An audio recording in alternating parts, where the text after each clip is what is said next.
Eleanor Marsh was 67 years old the day her husband handed her a 13-gallon kitchen trash bag and told her to put what she wanted inside it before the locksmith arrived at 3.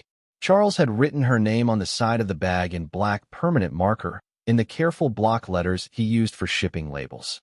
He told her what fit was hers, and what did not fit was no longer her concern. He said these things in the administrative voice of a man who had practiced them. Eleanor did not argue. She had stopped arguing with him somewhere around their 30th anniversary, when she had finally understood that the arguing had not, in the end, changed anything. If you're enjoying this story so far, don't forget to hit the like button and subscribe. Drop a comment telling me where in the world you're watching from. I love hearing from you. She packed the bag with 2 pairs of slacks, 3 sweaters, her mother's Bible, a small wooden box of jewelry she had owned before the marriage, her toothbrush, her medications, a framed photograph of her sister Joan, and a leather-bound notebook that had been a gift from a man named Otto Reinhardt 40 years before. She left the clothes Charles had bought her in the last decade. She left the jewelry he had given her, which was technically his under the prenuptial agreement she had signed in 1984, without reading carefully enough. At 2:47 in the afternoon, she carried the bag down the brick path her husband's gardener had laid in 1992 and got into her 9-year-old Subaru and drove away. The drive from Hawthorn Lane in Avon, Connecticut to her sister Joan's small house in Pittsfield, Massachusetts was 3 hours and 40 minutes when the traffic on I-90 cooperated, and Eleanor had driven it perhaps a dozen times in the last 20 years, always at her own pace, always alone. Charles had never been particularly interested in Joan, and Joan had never been particularly interested in Charles, and after their mother's funeral in 2008 the two of them had settled into the kind of long-distance sisterhood that survives on phone calls and birthday cards and the occasional weekend visit when nothing larger required attention. This afternoon the traffic was reasonable. Eleanor drove with both hands on the wheel and the radio off. The trash bag was belted into the passenger seat because the belt was the only way to keep it from sliding when she took the turns. She had put her purse on top of it to keep the bag itself from tipping. The thought of the trash bag holding everything she now owned was a thought she had decided, somewhere around the second exit on the highway, not to think about until she got to Joan's. She thought instead about practical things. She had $1,142 in a checking account at a small credit union Charles did not know existed, opened 22 years ago, when she had still believed that having a small private resource of her own was prudent rather than disloyal. The car was paid off and registered in her name. Medicare would cover most of what she needed for the next 18 months until her Social Security check, which arrived on the 3rd of every month into that same small credit union account, became her main income. There was no credit card in her own name. Charles had canceled the one he had put her on 6 weeks before he told her he was leaving, and she had not yet applied for a replacement. Her mother's wedding ring was on her right hand. Her own was still on her left, which she had not yet decided what to do with. There was Joan, in Pittsfield, who had said come. Joan was 63. She had never married. She had worked as a librarian at the regional branch on East Street for 31 years and had retired the previous June, with a modest pension and a paid-off bungalow on Holmes Road and a beagle named Mr. Henderson, whom she had inherited from a neighbor who had died without family. Joan had answered the phone the previous Thursday when Eleanor had called from the upstairs bathroom of the house on Hawthorn Lane, while Charles was downstairs with the divorce attorney finalizing the paperwork that he had already had drawn up before he told her there was paperwork. Eleanor had said the sentence she had been practicing, which was, "I think I need somewhere to come." Joan had not asked what was wrong. Joan had said, "Then come, Nora," and Eleanor had felt, for the first time in several weeks, that the room around her was not actively trying to put her on the floor. She had been Nora to Joan since they were small. Their mother had called Eleanor by her full name. Their father had called her Ellie. Everyone else had used Eleanor, and after she married Charles, she had become Mrs. Marsh in most contexts, which Charles had preferred. Nora was a name only Joan still used, and it was the name Eleanor had begun, in the last several weeks, to think of as her own again. She reached Pittsfield a little after 6 in the evening. The light had thinned to the pale yellow that late afternoons get in early March when the snow is mostly gone, but the air still belongs to winter. Joan's house was a small white bungalow with green shutters on a residential street, where most of the houses looked like Joan's house, and most of the lawns looked like Joan's lawn. Joan had left the porch light on. The beagle was at the front window, watching, with the suspended interest of a dog who had heard a car but had not yet committed to barking. Joan opened the door before Eleanor reached the steps. She was a small woman, 3 inches shorter than Eleanor, with iron-gray hair cut close and the kind of clear, unhurried face that her library patrons had trusted with their questions for 3 decades. She did not say what happened, or, "Are you all right? Or do you want to talk about it?" She said, "Supper's on," and stepped aside. Eleanor brought the trash bag in. She did not try to hide it or carry it casually or pretend it was anything other than what it was. She set it on the floor inside the front hallway. Joan looked at it. The beagle came over and sniffed it.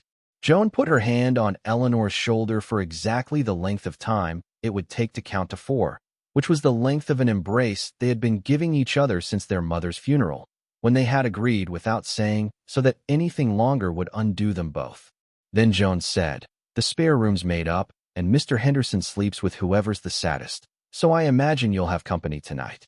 Eleanor sat at Joan's kitchen table and ate a bowl of chicken and rice that Joan had clearly been preparing since the morning, and she found, to her own surprise, that she was hungry. She had not eaten since breakfast. She had not been able to. The food was warm and salted and ordinary, and Eleanor ate 2 bowls of it.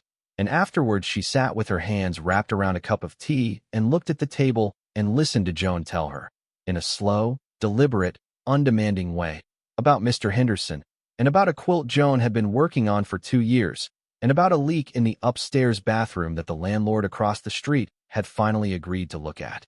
None of the conversation required Eleanor to respond. Joan was filling the room the way you fill a room for someone who has come in cold, with talk that does not need to land anywhere specific.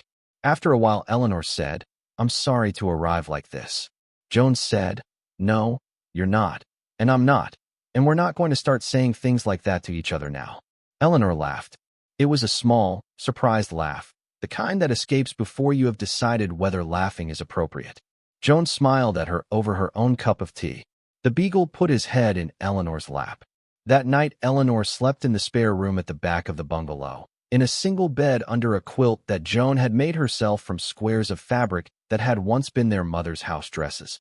And Mr. Henderson slept on her feet, and Eleanor dreamed of nothing at all, which was the first dreamless night she had had in 9 weeks. The first thing she did the next morning, before Joan was awake, was take the wedding ring off her left hand. She did not throw it away. She did not put it in the box of jewelry from before the marriage. She put it in a small ceramic dish on the bureau in the spare room, on top of a folded piece of paper on which she wrote the date and the time, because she had decided that if she was going to take it off, she was going to take it off with the same kind of formality that putting it on had required. Charles had given her the ring on a Tuesday afternoon in March of 1984 at a restaurant in Boston that no longer existed, and she had worn it for 42 years and 3 days, and she wanted that fact recorded somewhere, even if the only person who had ever read the paper was herself. She came downstairs in one of Joan's old robes. Joan was at the kitchen counter with the coffee already on. Joan looked at Eleanor's left hand, looked at her face, did not say anything, and poured a second cup. That was the first morning. There were many mornings. In the first week, Eleanor did 3 things. She drove to a credit union in Pittsfield and added her name to a new joint account that Joan had insisted on opening so that Eleanor could put her Social Security in somewhere with an address in Massachusetts. She drove to the Registry of Motor Vehicles and started the paperwork to change her driver's license. She drove to the Goodwill on West Housatonic Street and bought 3 pairs of slacks, 2 skirts, for blouses, a coat, and a pair of walking shoes, all for less than $70, because the things she had packed in the trash bag were not enough to dress her for an unspecified number of days in someone else's town, and she wanted to extend her $1,142 as far as it could go. What she did not do, in the first week, was talk about Charles, or the house on Hawthorn Lane, or what had happened. She did not call him. He did not call her. He had said, in the last conversation they had had in the kitchen on Hawthorn Lane, that the attorneys would handle everything from now on. He had used the plural even though Eleanor did not yet have an attorney. She thought about this in the small hours of the second night at Joan's, lying in the spare room, listening to the beagle breathing on her feet, and she understood that the plural had been Charles already speaking about the future as though it had been resolved. She thought also, in those nights, about how she had become a person whose entire material life fit in a 13-gallon trash bag. Eleanor had been 24 when she met Charles, and she had not been, at 24, a person whose entire material life could have fit in a trash bag, because at 24 she had still been working for Otto Reinhardt at the workshop on Manhattan Avenue in Greenpoint, Brooklyn, and Otto had paid her a salary that, while not large, had been enough to rent a fourth-floor walk-up on Java Street, and to put money aside every month and to buy, in the second year of her employment, a serious leather coat that she had worn for the better part of a decade. She had been, at 24, a person with a job and an apprenticeship and a future that she could see in the specific shape of a workshop, with specific tools laid out on specific benches, and a specific older man teaching her how to clean the wheel train of a Patek Philippe pocket watch from 1907 without scratching anything that would show.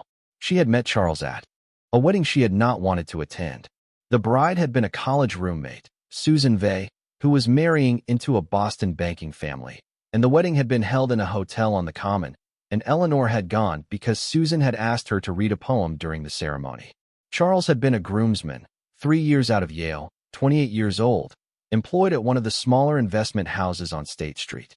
He had been very tall and very confident and very interested in her, in a way that no man had been interested in her since she had started working at the workshop, because the men at the workshop were either Otto, who was 66, or the apprentices Otto had trained before her, who treated her like a younger sister. Charles had been a different kind of attention. He had told her, at the reception, that he liked the way she read the poem. He had told her, in the days after the wedding, that he had been thinking about her. He had told her, 3 months in, that he wanted her to move to Boston. He had told her, 8 months in, that he wanted to marry her, and that he wanted to start his life properly, and that he saw her in that life clearly, and that he would build her a house wherever she wanted it. He was, in his late 20s, the kind of man who spoke about his life as though it were a structure he was assembling and to which he was inviting certain people. The invitation he extended to Eleanor had been the central one. She had felt that the central invitation of someone's life was a serious thing to be offered, and she had said yes. She had said yes to Charles, and to Boston, and to the house he proposed to build her, and in the saying she had said no to several other things she had not understood she was saying no to at the time. She had said no to her own apartment on Java Street, which she had given up the month before the wedding. She had said no to her seat on the train that took her to the workshop in Greenpoint every weekday morning.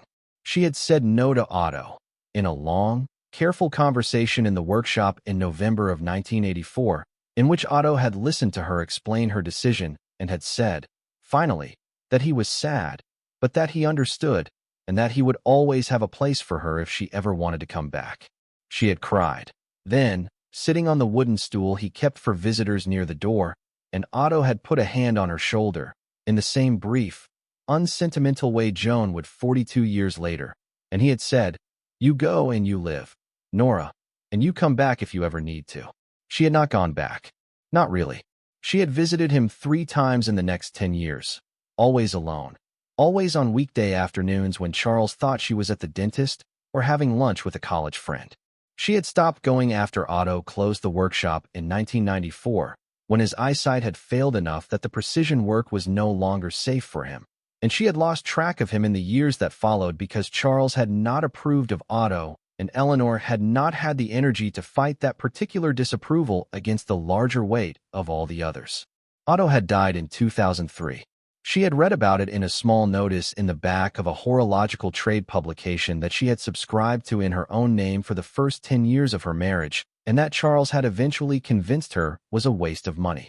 The notice had said only that Otto Reinhardt, master horologist, formerly of Greenpoint, Brooklyn, had died at the age of 87 in a residence facility in Queens, leaving behind no immediate family, but a long-standing legacy of work in the trade. Eleanor had read the notice twice and had put the magazine down on the kitchen counter, and Charles had thrown the magazine away the next morning along with the other mail, and Eleanor had not asked him to retrieve it, because by 2003 there were a great many things she did not ask Charles to retrieve.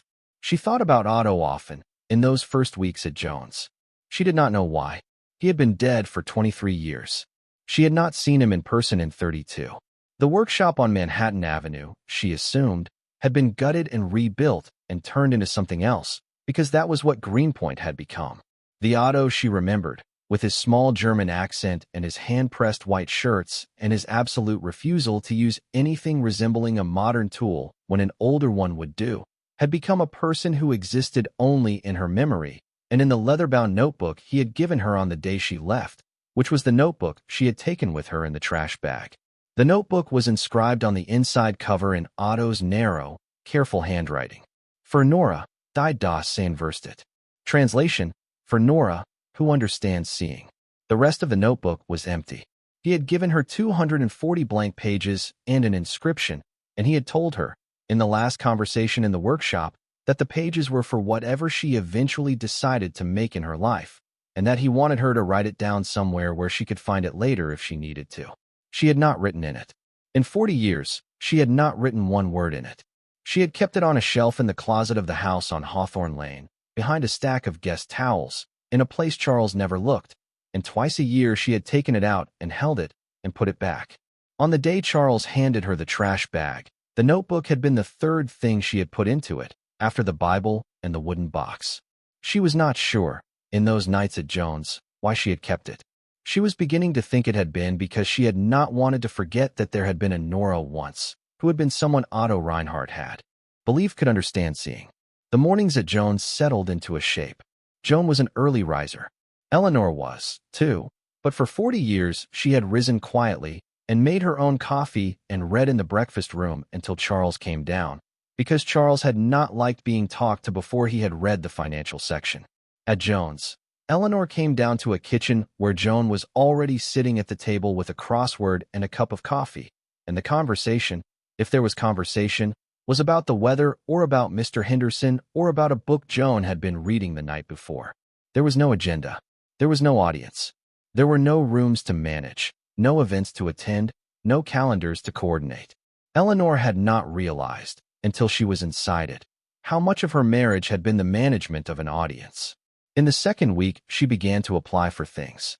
She did not know what kinds of things a woman of 67 with no recent employment history and a 40-year gap in her resume could realistically apply for.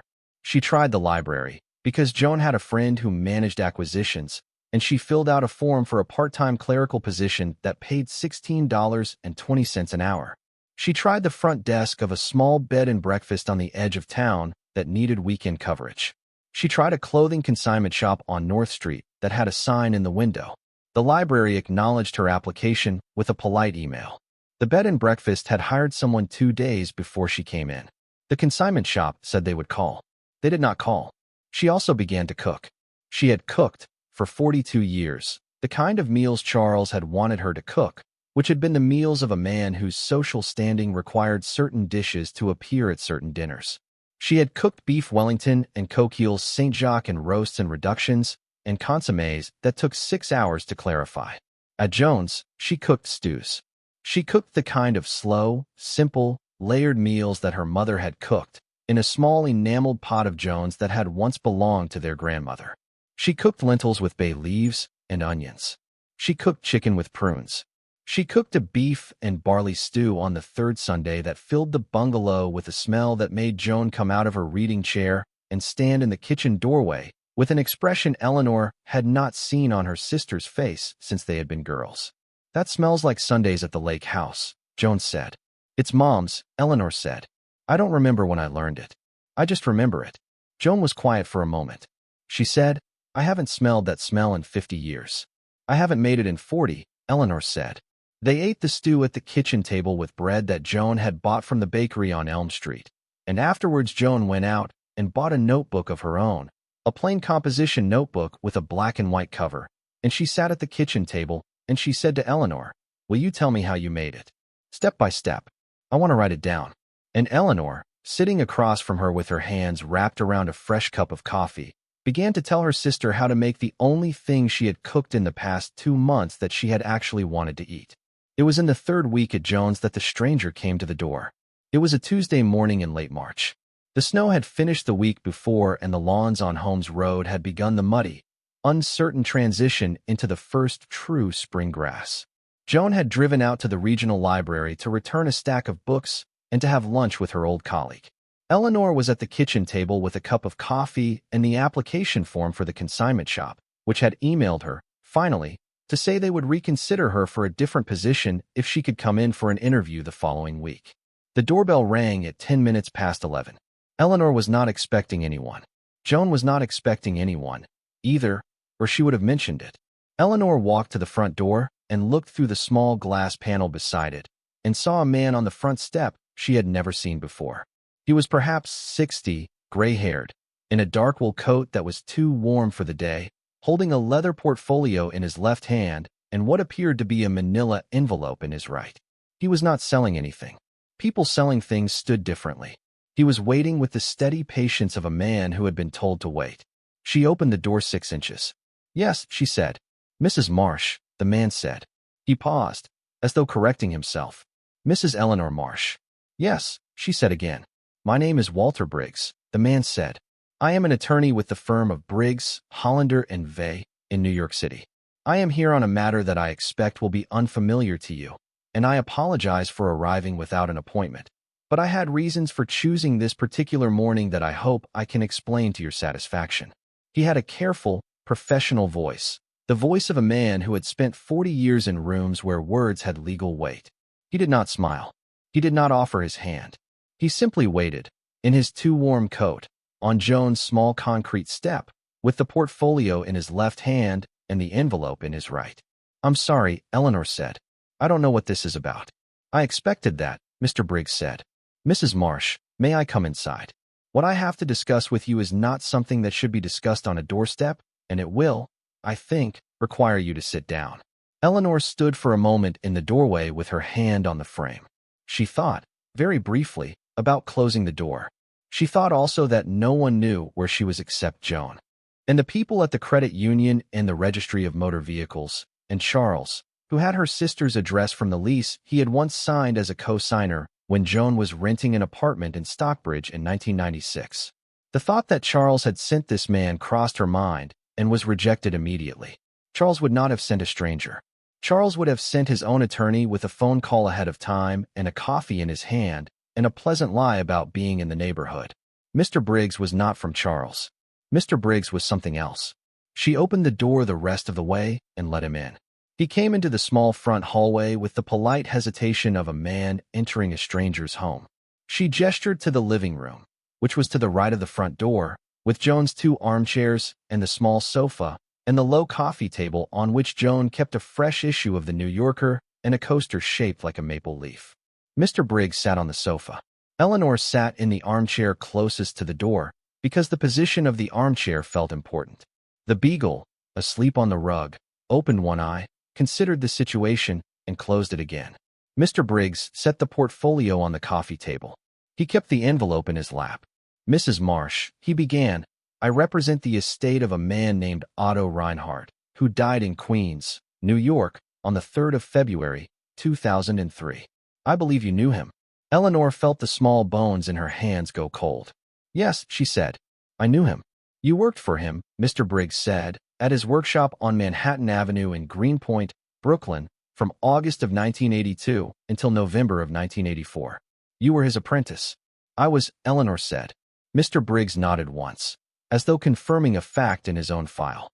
"Mrs. Marsh," he said, "I have been carrying a sealed envelope addressed to you in the safe in my office for 31 years. My senior partner, Edward Hollander, who is now retired, took the file from Otto Reinhardt in March of 1995, 8 years before Mr. Reinhardt's death. The file contained specific instructions about when the envelope was to be delivered, and to whom, and under what conditions. I inherited the file when Mr. Hollander retired in 2007, and I have been monitoring it since." He paused. He looked at her with the same steady professional attention he had used at the door. "Mr. Reinhardt's instructions," he continued, "were that the envelope was to be delivered to you, in person, only after one of 3 conditions had been met. The first was your widowhood. The second was your divorce. The third, which Mr. Reinhardt added in a later codicil, was a circumstance he described as substantial, observable distress in your living situation, which was to be determined at the discretion of the firm." The room was very quiet. The beagle was snoring lightly on the rug. "I have been monitoring," Mr. Briggs said, in the careful way that monitoring is conducted when one is not permitted to be intrusive. I learned of your divorce proceeding in January, when the filing became public record in the Connecticut court system. I waited until I had confirmation that the proceedings were complete, which I received on Friday of last week. I waited an additional 3 business days, as Mr. Reinhardt's instructions required, to allow for any reconciliation, which sometimes occurs. I have located you here, at your sister's home, and I have come today to deliver the envelope. He lifted the envelope from his lap and set it on the coffee table between them. The envelope was thick, manila, plain. Eleanor's name was written on the front in a narrow, careful handwriting that she had not seen in 40 years, and that she recognized as completely as if it had been her own. Eleanor Marsh, née Pruitt. To be opened by her, alone, when she is ready. Beside the envelope, when Mr. Briggs opened the portfolio next to it, was a small key ring with 3 keys on it. Mrs. Marsh, Mr. Briggs said, Mr. Reinhardt left you these. The envelope contains a letter that will explain. The keys open 3 specific locations in New York City, which I will be glad to arrange travel to at your convenience. He paused. There is also a 4th matter, which the letter will explain, and which I am not at liberty to discuss with you until after you have read it. Eleanor looked at the envelope on the coffee table. She looked at the keys. She did not pick either of them up. How long, she said, has this been waiting? Mrs. Marsh, Mr. Briggs said, Mr. Reinhardt placed his instructions with our firm in March of 1995. The envelope was sealed by him in October of 1994, in our presence, at a meeting in our offices on Park Avenue. He told my predecessor, Mr. Hollander, that he hoped the envelope would never need to be delivered, because he hoped you would have a long and happy life with the man you had married. He also told Mr. Hollander that he believed, having met your husband twice during your engagement, that the envelope would in fact one day need to be delivered. Eleanor put her hand over her mouth. She was not crying. She was not laughing. She was doing something in between, the kind of involuntary response that came when a thing she had thought lost turned out to have been waiting for her in a place she had not thought to look. He met Charles, she said. Twice, Mr. Briggs said. Mr. Hollander's notes from those years indicate that Mr. Reinhardt was, in his words, not surprised by what he saw. He did not, Mrs. Marsh, want you to know that he had reservations, because he believed it was not his place to interfere with the decision you had made.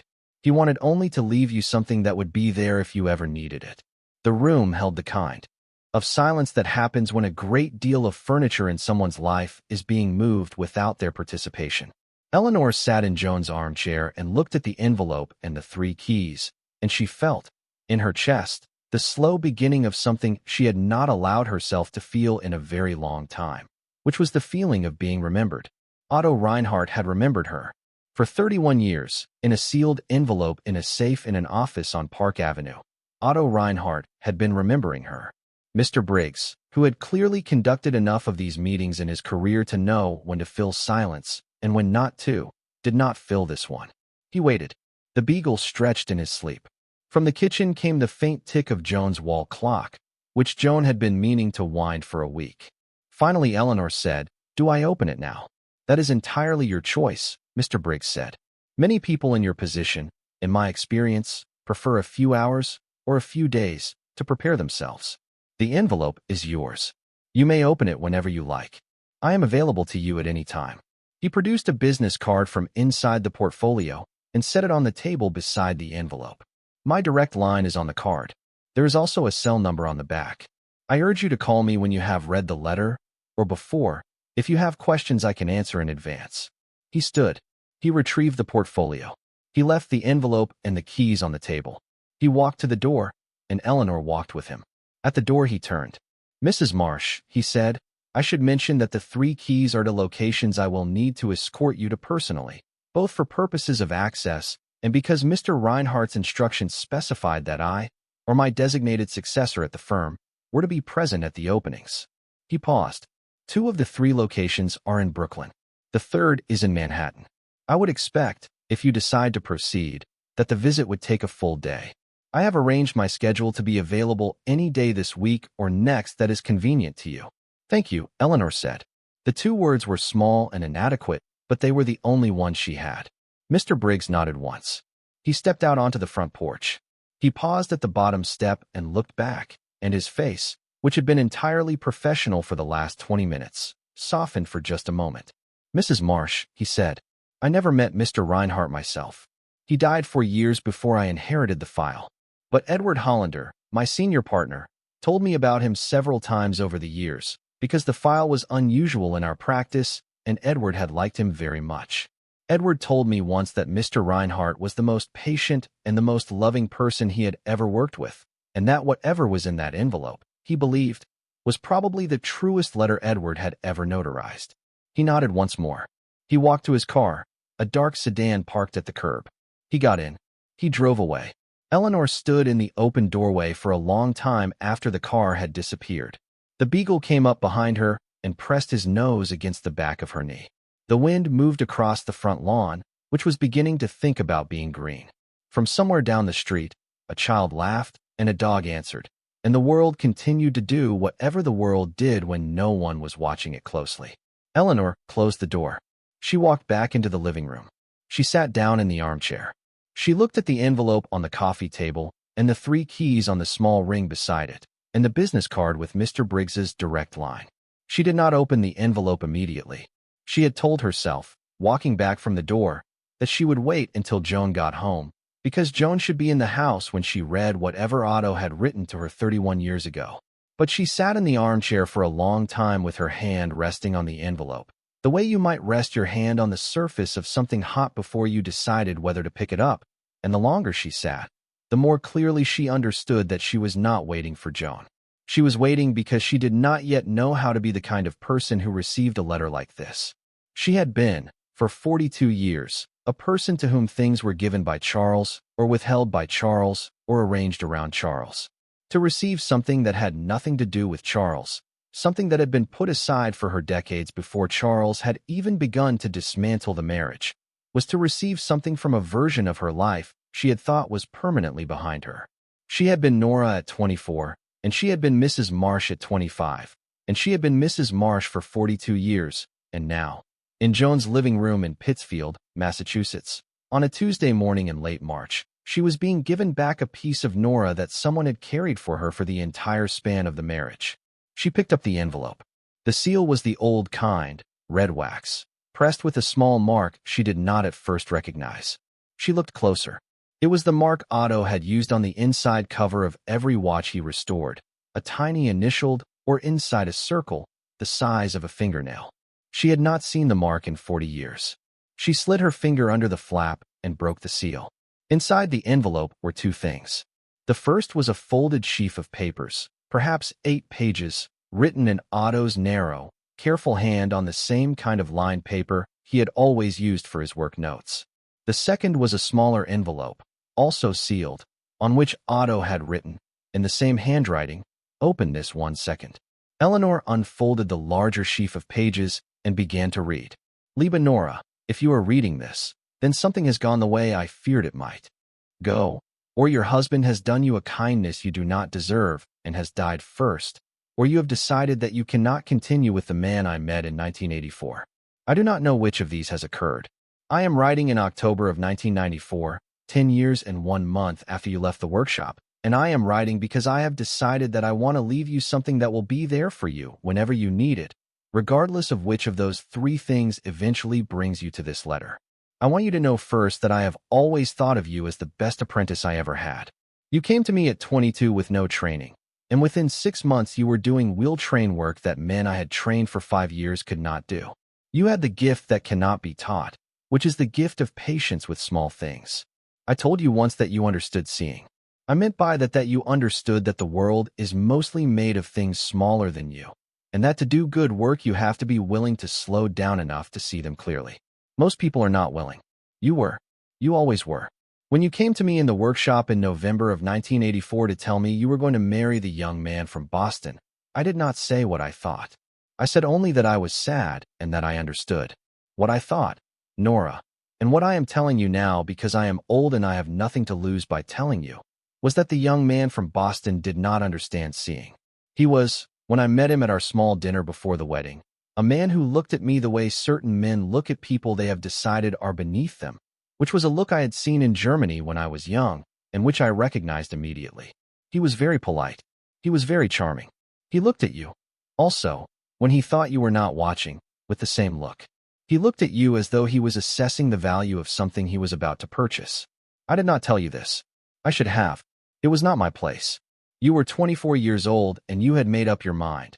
And Otto Reinhardt was an old German clockmaker in Brooklyn who had no standing to question the choice of a young woman who had her whole life in front of her.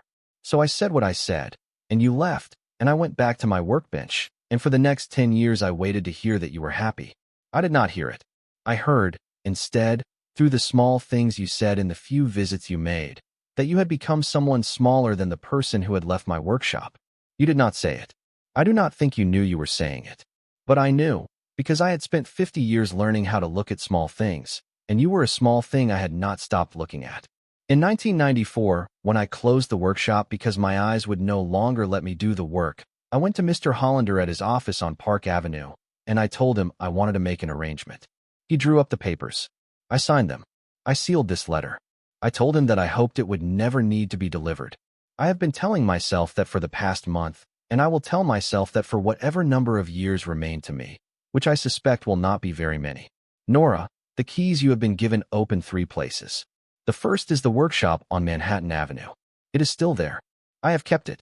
The lease was paid in advance for 99 years in 1978. By an arrangement I will explain in person if you are still curious after the letter, and the building has been maintained by a young man named Tomas who I trained between 1996 and 2000, and who has continued to look after it since my death. The second key opens a safe deposit box at the East River Savings Bank on Greenpoint Avenue, where you will find several items I have placed for you. The third key opens a small apartment on the floor above the workshop, where I lived after I closed it, and which has been kept for you in the same condition I left it.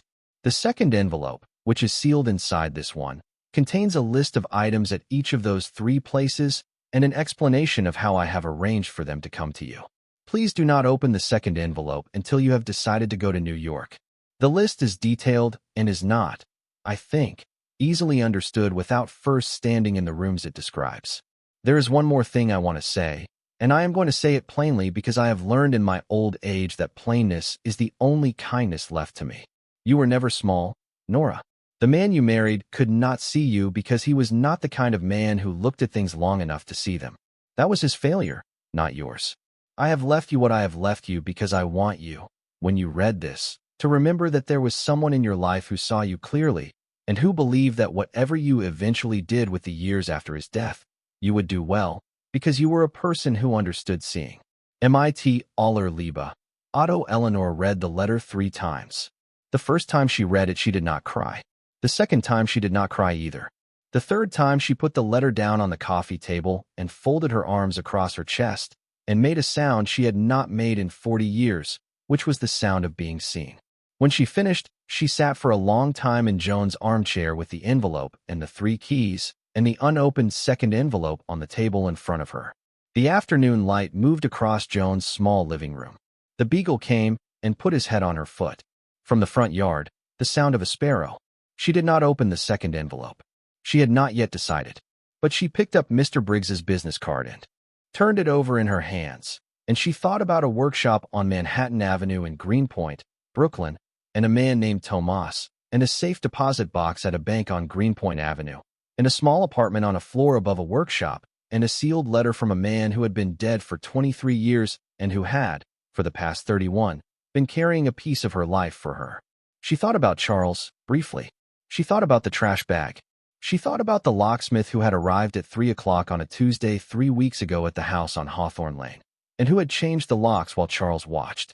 She thought, then, about Otto's last sentence.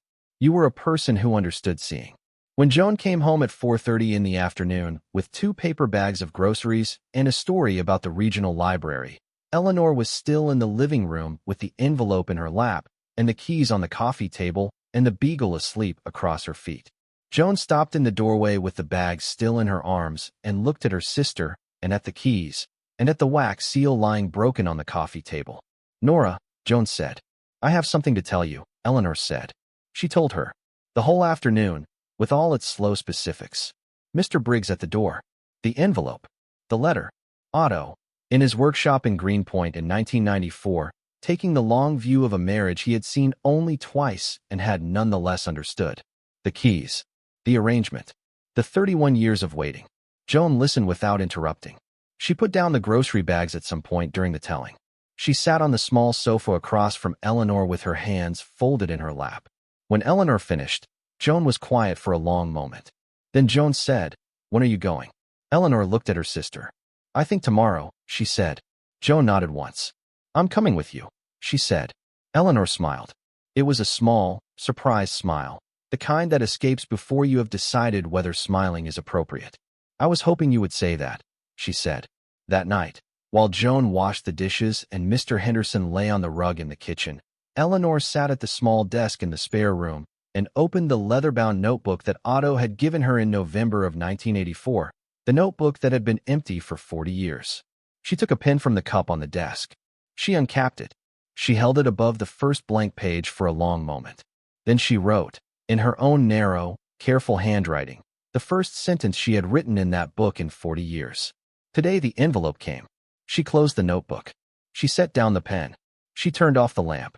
She went to bed in the spare room with the quilt their mother had not lived to see Joan finish, and Mr. Henderson came in and arranged himself on her feet, and Eleanor Marsh, who had been called Nora when she was 24 and who had not been Nora since, lay in the dark of her sister's spare room and listened to the small, ordinary sounds of a house that did not belong to Charles. And for the first time in 42 years and 3 weeks, she fell asleep believing that the next day might contain something she would want to be awake for. In the morning, she and Joan would leave Pittsfield for Brooklyn. In the morning, they would drive south on the highway with the leather notebook and the envelope and the 3 keys. In the morning, Eleanor Marsh would walk back into a workshop on Manhattan Avenue where she had not stood in 32 years, and she would find out, in the slow and careful way that important things are always found out, what an old German clockmaker had been carrying for her since long before she knew she needed it. But that was the morning. Tonight, in the spare room at Joan's, with the beagle on her feet and the notebook on the bureau and the keys on a small ceramic dish beside her wedding ring, Eleanor closed her eyes and slept, and the dreams she had, for the first time in a long time, were dreams of someone who had been remembered. They left Pittsfield at 5:30 in the morning, which was earlier than either of them needed to leave, but neither of them had slept enough to make the additional hour worth fighting for. And Joan had said over coffee at 4:40 that she would rather be on the road than at the kitchen table watching the clock. Mr. Briggs had arranged the logistics by telephone the previous evening. Joan had answered the call at 7:05 and had held the receiver out to Eleanor with the careful neutrality of a sister who was withholding judgment until she had more information. Eleanor had taken the phone, and Walter Briggs, on the other end of the line, had laid out the day in his careful professional voice. He would meet them at the workshop at 1 in the afternoon. The workshop was at 543 Manhattan Avenue in Greenpoint, Brooklyn. He had spoken to Tomas, who would be there as well. The bank, East River Savings, opened safe deposit access at 2. The apartment was on the second floor of the same building as the workshop, accessible by a separate entrance off a small side passage. He had also arranged for them to have a room at a small hotel in Williamsburg, in case they did not want to drive back the same night, which he did not recommend. Eleanor had said, "That's a lot of arranging for one day, Mr. Briggs." Mr. Briggs had said, "Mrs. Marsh, I have been preparing for this day, on and off, for 19 years. I would rather over-arrange it than under-arrange it."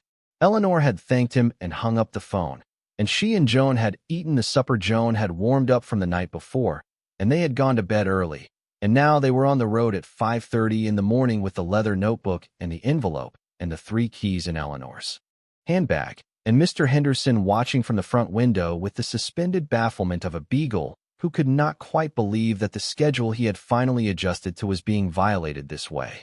Joan drove. Eleanor had offered, but Joan had said the offer was kind and was not going to be accepted because Eleanor had driven herself out of a marriage 3 weeks ago and could let someone else drive for a change.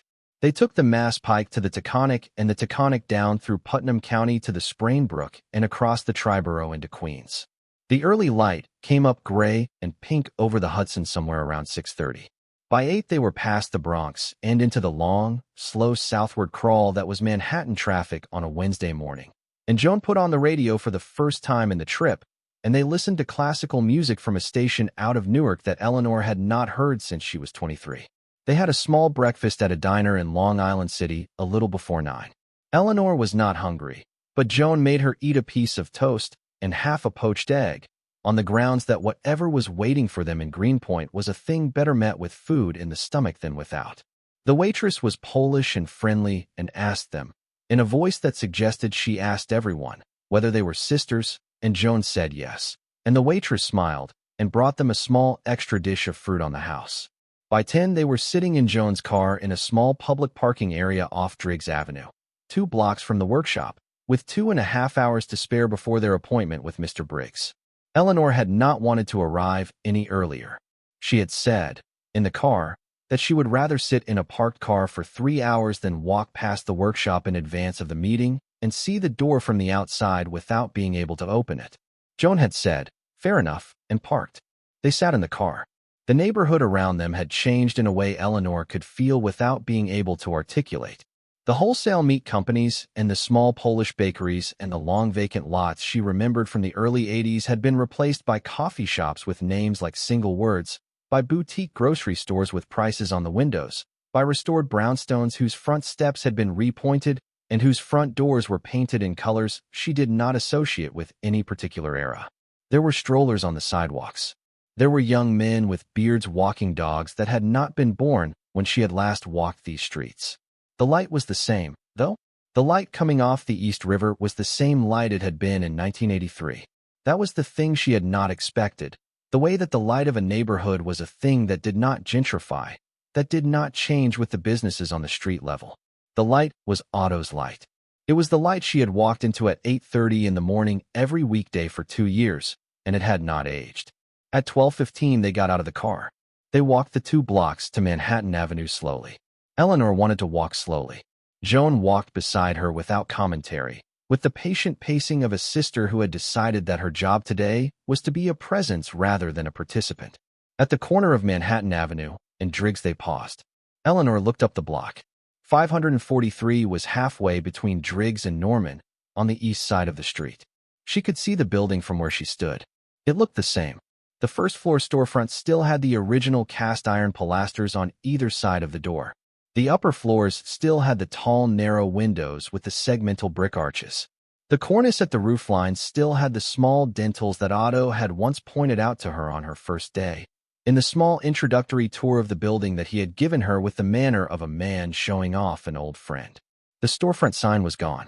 In 1983 it had read, in narrow brass letters above the door, Otto Reinhardt, horologist. The sign was no longer there. The fan window over the door was still there, with the small painted letters at the bottom of the half circle that read, in slightly faded gold, ST 1978. Eleanor had forgotten about the fan window. She had walked under it 5 days a week for 2 years and had not thought about it in 32 years, and now, standing on the corner of Manhattan and Driggs in the late morning light of a Wednesday in late March, she remembered it the way you remember the shape of a face. She and Joan walked the last 100 feet. The shop door was painted a deep green, the same color Eleanor remembered, with the original brass kickplate and the small bell mounted above the lintel on the inside. Through the front window, she could see the interior, dim and clean and ordered, with the long mahogany workbench running the length of the south wall and the tall glass front cabinets on the north wall and the small group of upholstered chairs in the front area where Otto had received clients. The light inside was the same warm yellow light that she remembered, cast by the same brass pendant fixtures that Otto had refused to replace with anything more modern. Everything in the shop, from where she stood, looked like the shop of a man who had stepped out 20 minutes ago for a sandwich and was about to return. She put her hand against the front window. The glass was cool.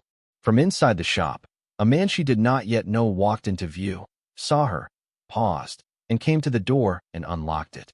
"Mrs. Marsh," he said, opening the door. "I am Tomas. Please come in."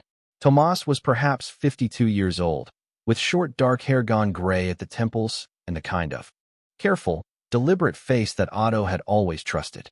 He was wearing a white shop coat that buttoned at the side, the kind Otto had always worn, with a small embroidered logo on the chest pocket that read, or inside the same fingernail circle as the wax seal on the envelope. He spoke with a faint accent that Eleanor placed, after a second, as Czech or Slovak.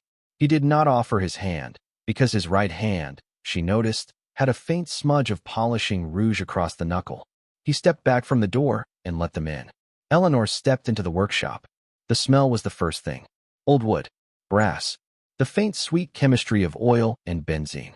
The smell of paper that had been in the room a long time. Underneath those, the dry, clean smell that workshops have when they have been swept that morning by someone who took the sweeping seriously. The smell hit her in the chest the way the light had hit her on the corner, with the immediate intimacy of a thing she had not realized she had been hungry for. She did not say anything. She walked into the room. Joan stayed near the door. Tomas closed and locked the door behind them and stood quietly to the side. The shop was exactly as she remembered it. The mahogany workbench. The pegboard above it with the same arrangement of small tools. The cabinets along the north wall, behind glass, containing what she now understood at a glance were not the same pieces she remembered, but a different set of pieces, more carefully arranged, more finished. The two upholstered chairs in the front, with the small inlaid table between them where Otto had served visitors a small cup of espresso when the conversation warranted. The brass cash register on the high counter at the back, polished, with the price flags inside the glass face showing the last sale recorded on it, which had a date she would later check. The differences in the room were small, but they were there. The pegboard had a few more tools than she remembered, all of them clean and oiled. The cabinets had been refitted with newer glass and better lighting from the inside, so that what was displayed there was held in the kind of warm, even light that suggested someone had thought carefully about the lighting. The floor was the same wide plank pine she remembered, sanded and refinished, but unmistakably the same boards, with the same small dark spot near the door where Otto had spilled a bottle of clock oil in 1979 and never managed to get out. She walked to the workbench and put her hand on it. The bench was warm. It had been polished that morning. She could see, in the wood, the faint outline of the workpad where Otto had always laid out the pieces he was disassembling. She remembered the pad. She remembered the way he had taught her to lay the pieces out in the exact order in which she removed them, in a straight line on the pad, so that when it was time to reassemble, there would be no question about sequence. She had spent 1,000 afternoons in the room watching that pad fill up with the disassembled internals of pocket watches and ship clocks and small French carriage clocks. And now, in the same room, 32 years later, the pad was clean and waiting. She turned to Tomas. "He has kept it," she said. "The whole time. He has kept it," Tomas said. "And I have kept it after him." "How long have you been here?" 26 years, he said. "I came to him in 1996, when I was 26, from Prague. I had trained in Switzerland for 4 years before that. He took me on with a contract. The contract was that I would learn from him and stay until he died, and that after he died I would maintain the shop until you came, and that when you came I would meet you and continue to maintain the shop for as long as you wanted me to." He paused. "That is the entire contract. There is nothing else in it. The pay is a stipend that comes from a trust. The trust pays for the lease, the utilities, the insurance, and my stipend. The trust has been administered by Mr. Briggs and his firm since Mr. Reinhardt's death. I have not had to think about money once in 26 years. He smiled, the small, careful smile of a man who did not give them away often. "It has been, Mrs. Marsh, a very good arrangement." Eleanor pressed her hand harder against the workbench. She was not crying, but the kind of pressure that came before crying was in her throat. "Why have I been Mrs. Marsh?" Eleanor said. "Why have I been Mrs. Marsh for 26 years and never had any idea that any of this was happening?" "Because," Tomas said, "it was not your time. He told me that on the day I started. He said, 'The shop is not for me anymore, and it is not yet for her, and we will keep it for her until it is her time.' I asked him how I would know when it was her time. He said, 'You will not have to know. The lawyers will know. They will come and tell you.'" He paused. He pointed once at the door. "Last Friday Mr. Briggs called me. He said, 'Tomas, it is her time.' I said, 'Finally.' He laughed and said, 'Finally.' Eleanor laughed too. The laugh was not large. It was the laugh of a woman absorbing too much, and Joan, who had been watching from the door without speaking, came across the room and put her hand on the small of her sister's back. At 12:58 the door opened, and Mr. Briggs came in. He nodded to Eleanor and Joan. He nodded to Tomas with the particular nod of two professionals who had been in many conversations together. He set his portfolio on the small, inlaid table between the upholstered chairs. He sat down in one of the chairs. He gestured to the other. "Mrs. Marsh," he said, "if you are ready, I have some material to walk you through." Eleanor sat. Joan stayed standing near the workbench, looking around the room with the kind of quiet attention that librarians develop over 30 years of taking in unfamiliar collections. Mr. Briggs opened the portfolio. He produced a folder, then another, then a single sheet of paper that appeared to be a summary of the others. He set them out on the table between them with the unhurried efficiency of a man who had prepared for this conversation across a span of years. "Mrs. Marsh," he said, "Mr. Reinhardt's estate, which I will call the trust because that is its legal structure, is composed of 4 categories of assets. The first is this workshop, including the building, the lease, the contents, and the goodwill of the practice. The second is a safe deposit box at East River Savings on Greenpoint Avenue, which we will visit at too. The third is the apartment upstairs, including its contents and a small set of personal effects he set aside for you specifically. The fourth is a financial portfolio, held in a managed account at a brokerage in Manhattan, which has been the source of the income that has funded the trust since his death." He paused. He took a breath. "Before I tell you the numbers," he said, "I want to tell you something about the structure. Mr. Reinhardt was, in his lifetime, a private man. He did not advertise. He did not display his wealth. He did not, in fact, possess wealth in the conventional sense for most of his life. He was a working tradesman who earned a tradesman's living. The money he accumulated slowly, through what I would describe as ferocious discipline. He spent very little. He saved a great deal. He invested in a small number of conservative positions over a period of 50 years, and he did not touch them. He bought this building lease in 1978, in cash, as a single transaction. He paid the lease in full for 99 years because the building's owner at the time was an elderly Polish man who needed money immediately, and Mr. Reinhardt happened to have it on hand. The terms were unusual, but they were drafted by competent attorneys on both sides, and the lease has been honored by every subsequent owner of the building, including the current owner, who acquired the property in 2011 and was provided with a complete copy of the lease as part of the transaction. He looked at her. "The lease has 51 years remaining," he said. "It conveys exclusive use of the entire ground floor and the second floor of this building, with no rent due, no escalation, no termination rights on the part of the landlord short of catastrophic breach. It is, in the current Greenpoint commercial real estate market, an asset of considerable value.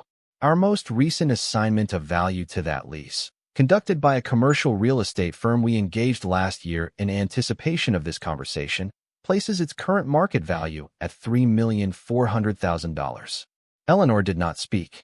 "The contents of the workshop," Mr. Briggs continued, "including the tools, the inventory, the cabinet pieces, and the watch collection in the safe in the back room, were appraised in 2024 by a horological specialist named Sebastian Reyes, of the firm Reyes and Whitlock in Midtown. The appraisal places the contents at $1,800,000 at the conservative valuation and $2,200,000 at the high end. There are 83 pieces in the working inventory, of which approximately 25 are exceptional examples of pre-war European horology and would, in a specialty auction, draw considerable attention. There are 48 more pieces in a separate climate-controlled cabinet at the back of the workshop, which is opened only by Tomas, and which includes pieces Mr. Reinhardt acquired during his life and never sold because he did not wish to sell them." He paused. "The safe deposit box at the bank contains items that bring the total of the watch-related assets up considerably. I will let you see those in person, because the inventory will mean more to you in the room than it does on paper." He turned the page on his summary sheet. "The apartment upstairs," he said, "is in a condition that Tomas will explain better than I can. It contains his personal library, his correspondence, his daily effects, and a small number of items he set aside specifically for you. The contents have not been appraised because they have not, frankly, been the kind of thing we have wanted to appraise." He looked up. He met her eye. "The financial portfolio," he said, "is currently valued at $2,118,000. It is held in a managed account at Pemberton and VC, with Mr. Lawrence VC as the principal advisor. The account has been managed conservatively since Mr. Reinhardt's death, with quarterly disbursements to the trust to fund the workshop's operations, and the principal has, despite those disbursements, grown approximately 52% over the past 23 years due to compounding and reinvestment. He folded his hands on top of the folder. The total assets, Mrs. Marsh, valued conservatively, are in the range of $7 million. That is exclusive of the apartment's personal effects, which we have not valued for the reasons I described. The room was very still. Eleanor sat in the upholstered chair across from Walter Briggs with her hands folded in her lap. She was not looking at him. She was looking at a spot on the floor about 4 feet in front of her, where the wide plank pine had a small knot in it that she remembered specifically because Otto had once dropped a tiny brass screw on that knot, and they had spent 15 minutes finding it, and the memory had become, in the strange way memories did, attached to that exact knot for the rest of her life. She said, in a voice she did not entirely recognize, "Why did he not tell me?" Mr. Briggs took a moment to answer. He took it carefully. "Mrs. Marsh," he said, "I cannot answer that question with full confidence, because I never spoke with Mr. Reinhardt myself. I can tell you what Mr. Hollander told me, which is what Mr. Reinhardt told him. Mr. Reinhardt said, in 1994, when he set up the trust, that he did not want to give you anything during your marriage, because he believed that anything he gave you would end up in your husband's possession one way or another. He had observed your husband at 2 dinners. He had taken the view that your husband was a person who absorbed the resources of those around him. He believed that to give you a workshop, or a lease, or a portfolio, while you were married, was to give those things to your husband, and that you would receive, in turn, none of the benefits he intended for you to have." He paused. "He also said," Mr. Briggs continued, "that he did not want to give you a way out of the marriage, because he believed that whether or not to leave the marriage was a decision that you needed to make for yourself, on your own terms, for your own reasons, and that to wave a workshop in front of you would have been to interfere in a decision that was not his to make. He said one more thing," Mr. Briggs said, "and then I will stop quoting him, because I am not entirely comfortable doing it secondhand. He said he wanted you to be free first and rich second. He did not want the wealth to be the reason you were free." Eleanor closed her eyes. She kept them closed for perhaps 30 seconds. When she opened them, she was not crying, but she was breathing in the careful, even way that people breathe when they are trying not to. Joan, who had been standing by the workbench, came across the room and sat on the arm of Eleanor's chair and rested her hand on Eleanor's shoulder and did not say anything. Tomas had stepped back into the shadow of the cabinets along the north wall. He was giving them the room. After a long minute, Eleanor opened the second envelope. She had been carrying it in her handbag since the day before. She had not opened it at Joan's. She had not opened it in the car. She had not opened it on the corner of Manhattan and Driggs.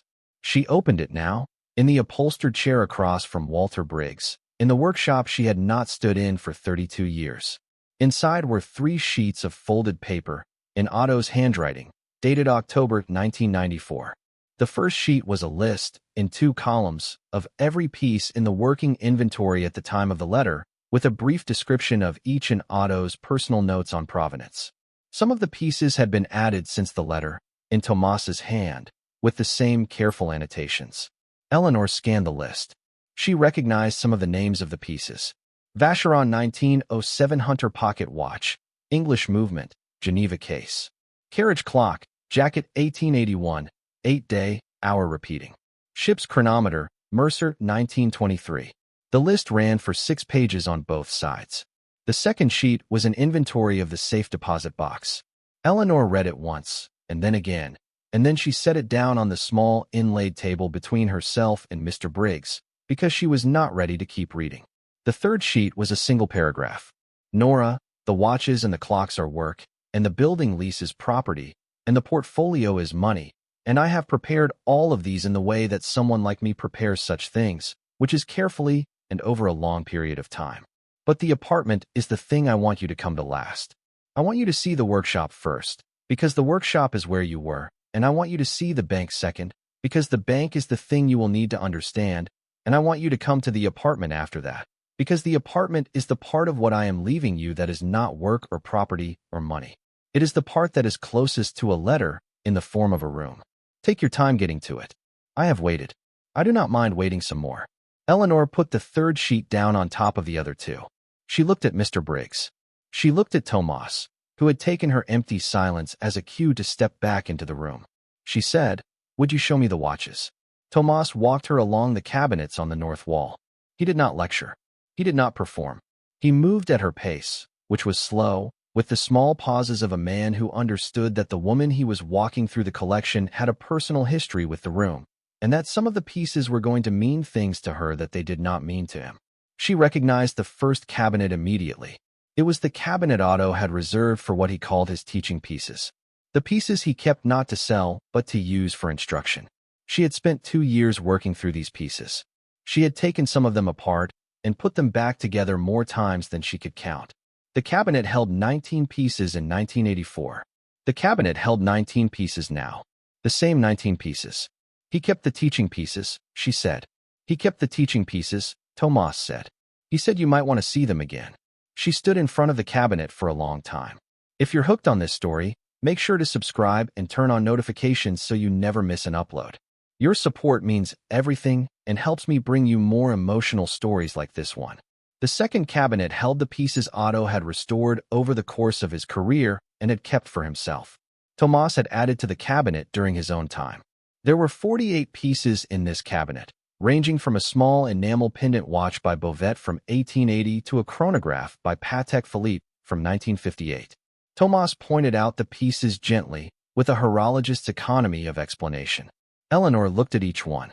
The third cabinet contained the working inventory, the pieces currently for sale, which were how the workshop generated the small ongoing income that supplemented the trust.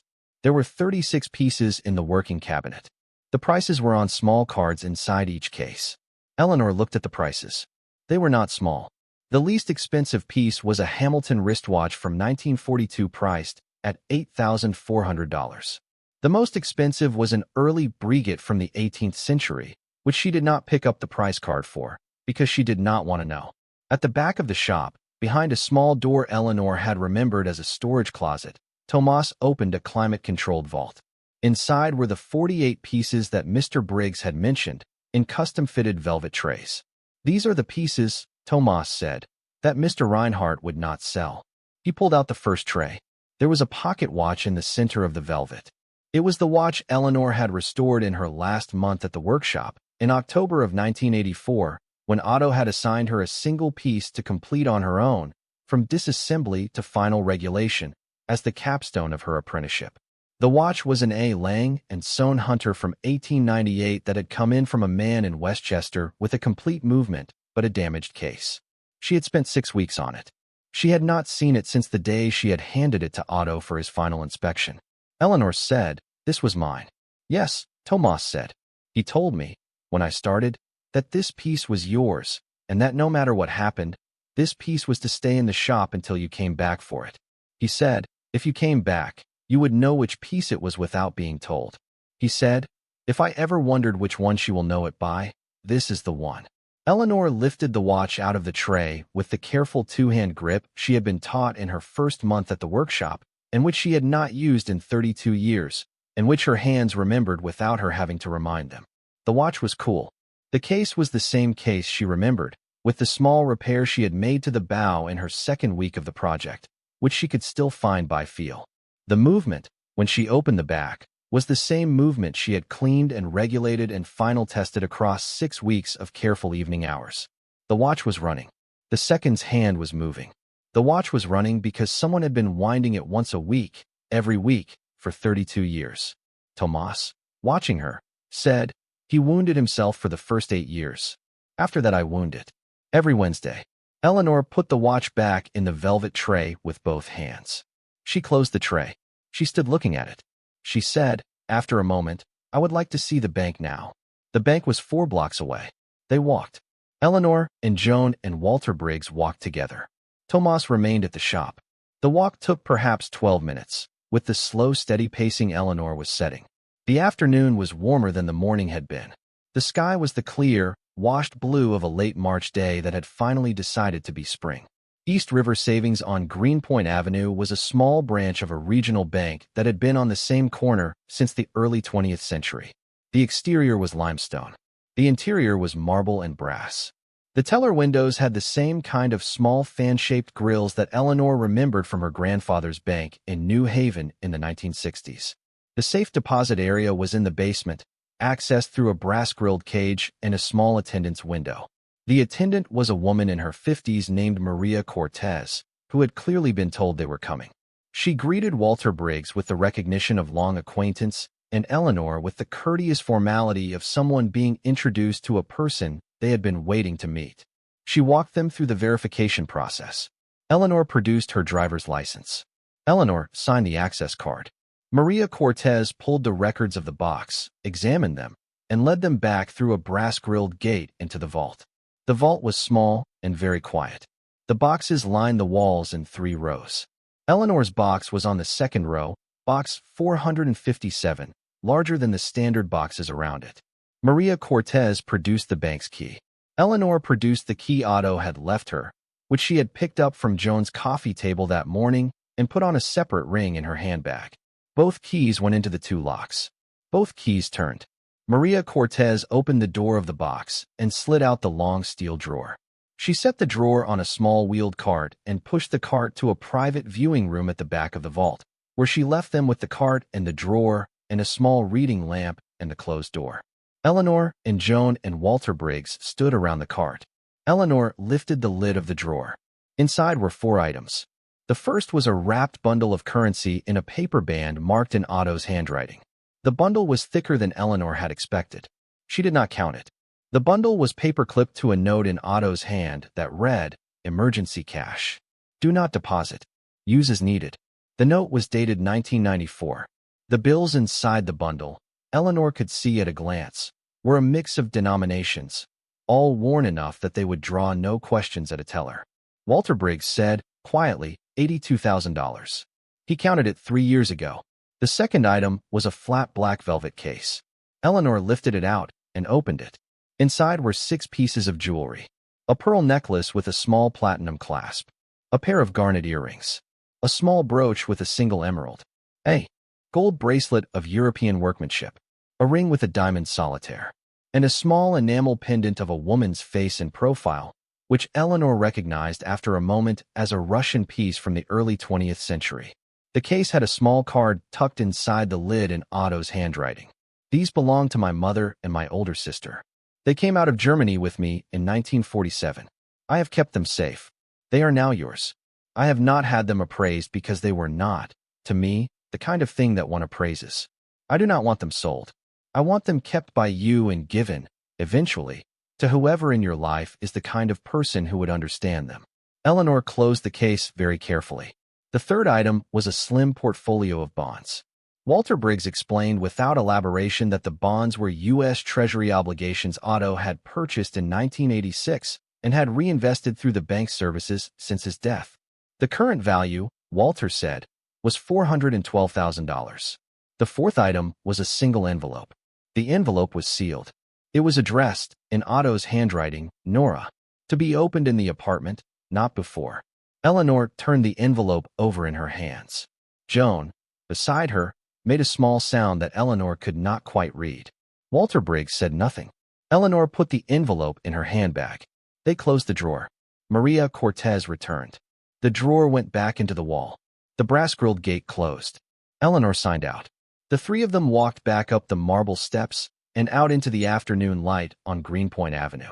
The apartment was on the 2nd floor of the same building as the workshop, with a separate entrance off a small alley that ran between 543 Manhattan Avenue and the building to the south. Tomas had unlocked the alley door for them when they returned to the workshop. He gave them the key and told them he would be in the shop if they needed him, and that they should take as much time as they needed. He said this in the careful, knowing voice of a man who had been in the apartment recently himself and who understood what it was going to do to her. The alley door opened onto a narrow staircase with worn brass nosing on the treads. Eleanor went up first. Joan and Walter Briggs came up behind her at a respectful distance. The staircase turned once at a small landing and continued up to a second door. Eleanor put the key in the lock. The lock was the original, an old mortise lock that had been oiled regularly enough that it turned cleanly. The door opened into a short hallway with a coat hook on the right and a small framed print on the left that Eleanor recognized as a Dürer engraving Otto had owned in the workshop's front office in 1983. The hallway opened onto the main room of the apartment. Eleanor stepped through. The main room was perhaps 25 feet long and 15 feet wide, with 3 tall windows facing east onto Manhattan Avenue. The windows let in the late afternoon light in long slanted bars across a wood floor that had been polished within the last week. There was a long sofa in dark wool against the south wall. There were 2 reading chairs facing each other near the front windows with a low table between them. There was a tall bookshelf along the entire north wall, full of books, with a small ladder leaning against the far end. There was a desk under the middle window, a wide oak desk with a green leather inset, on which a single fountain pen rested next to a small stack of 3 notebooks and a brass desk lamp. In the corner near the desk, on a stand of its own, stood a small enamel-cased Vienna regulator clock with a long brass pendulum, ticking. The clock was running. Eleanor stood in the doorway and listened to it tick for a moment. The tick of a Vienna regulator was a sound she had not heard in 30 years, and the room contained that sound the way a room contains the breath of a person who is sleeping. She walked to the desk. The 3 notebooks on the desk were not Otto's working notebooks, which she had remembered from the workshop and which were of a smaller, more practical format. These notebooks were larger, leather-bound, of the same kind as the one he had given her in 1984. They had her name on the spines, in narrow gold leaf. N.P. Volume 1. N.P. Volume 2. N.P. Volume 3. She lifted the cover of the first one. The pages were full. Otto had filled them. She turned the pages slowly. The notebooks were not journals. They were not letters. They were something between the two. They were notes Otto had kept, from 1995 onward, addressed to her, in the form of a long conversation she had not been part of. He had written to her in the way a man writes to a friend who has gone abroad for a long time and from whom he has not heard. He had written about the workshop. He had written about pieces that came in. He had written about Tomas, when Tomas arrived. He had written about the news, sometimes, when something happened in the world that made him think of her. He had written about his health, in the last years, with the unsentimental clarity that he brought to everything else. He had written about his last days, in the 3rd volume, in entries that grew shorter and ended, with the final entry dated 2 weeks before his death, with a single sentence. I have done what I could.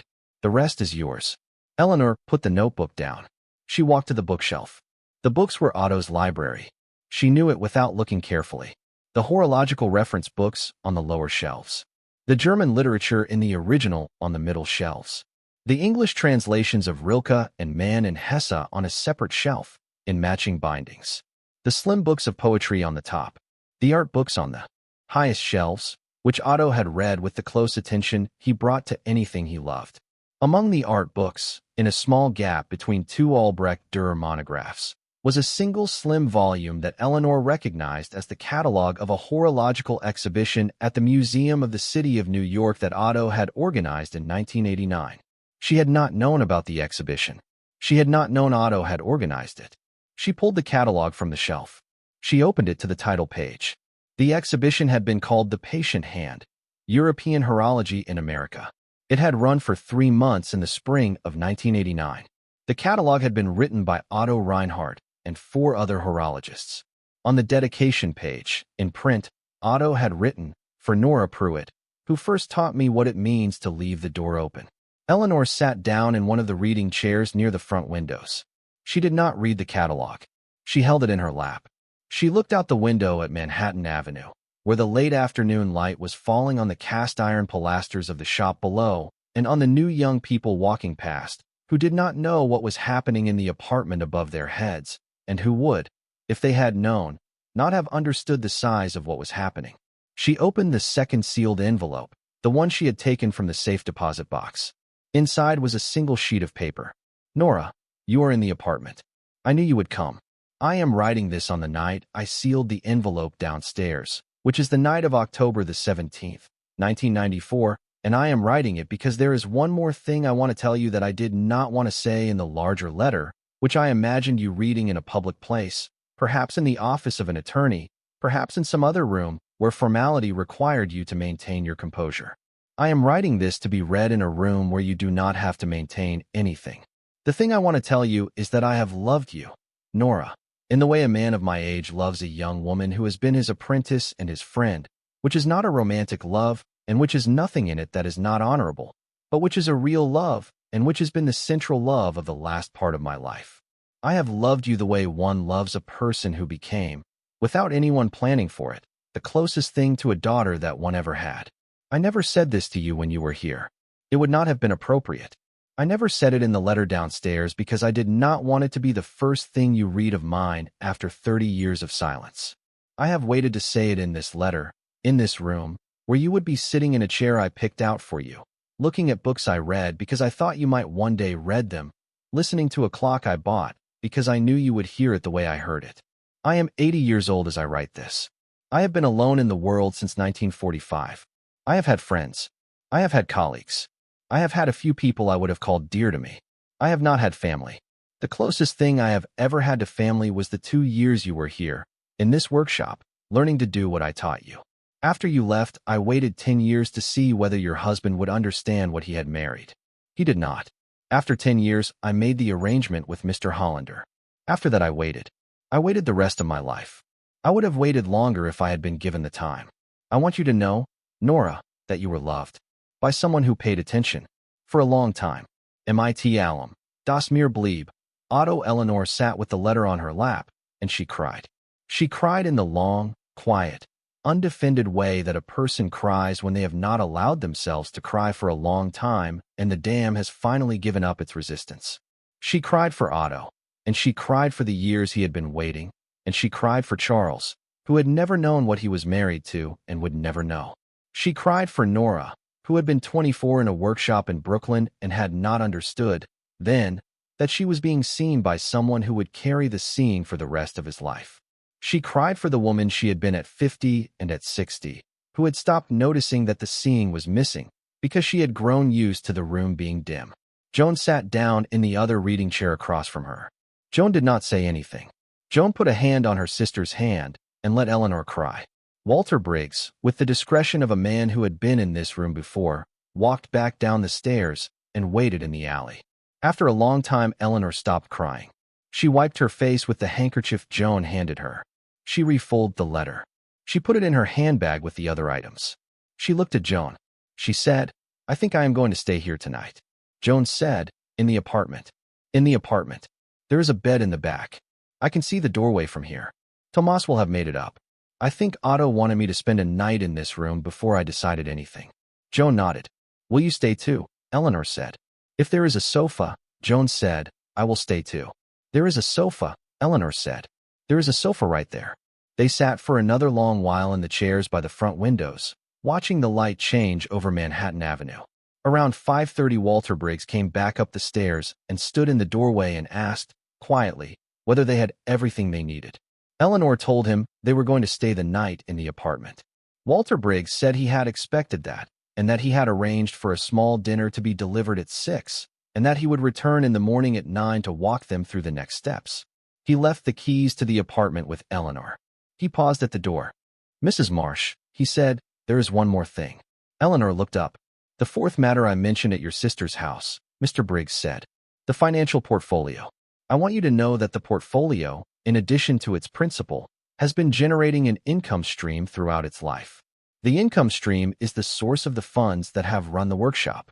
After the workshop expenses, after Tomas's stipend, after everything, the portfolio has been generating, on average for the past 5 years, between $60,000 and $80,000 per year in surplus.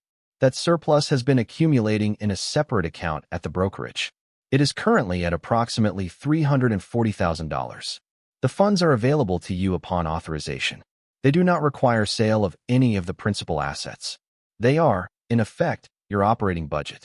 He nodded once. "Good night, Mrs. Marsh. I will see you tomorrow." He left.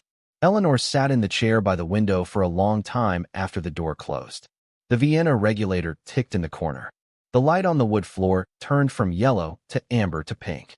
Joan got up and walked through the apartment, looking at the kitchen, the small bathroom, the back bedroom with the made bed, and the small dresser with a single framed photograph of Otto on it from the early 70s, smiling, in a shirt and tie, with his hands in his lap. The photograph was the only photograph in the apartment. Eleanor opened the leather notebook from her handbag, the one Otto had given her in 1984. She had written one sentence in it the night before. She uncapped a pen. She wrote, "I came back today." She closed the notebook.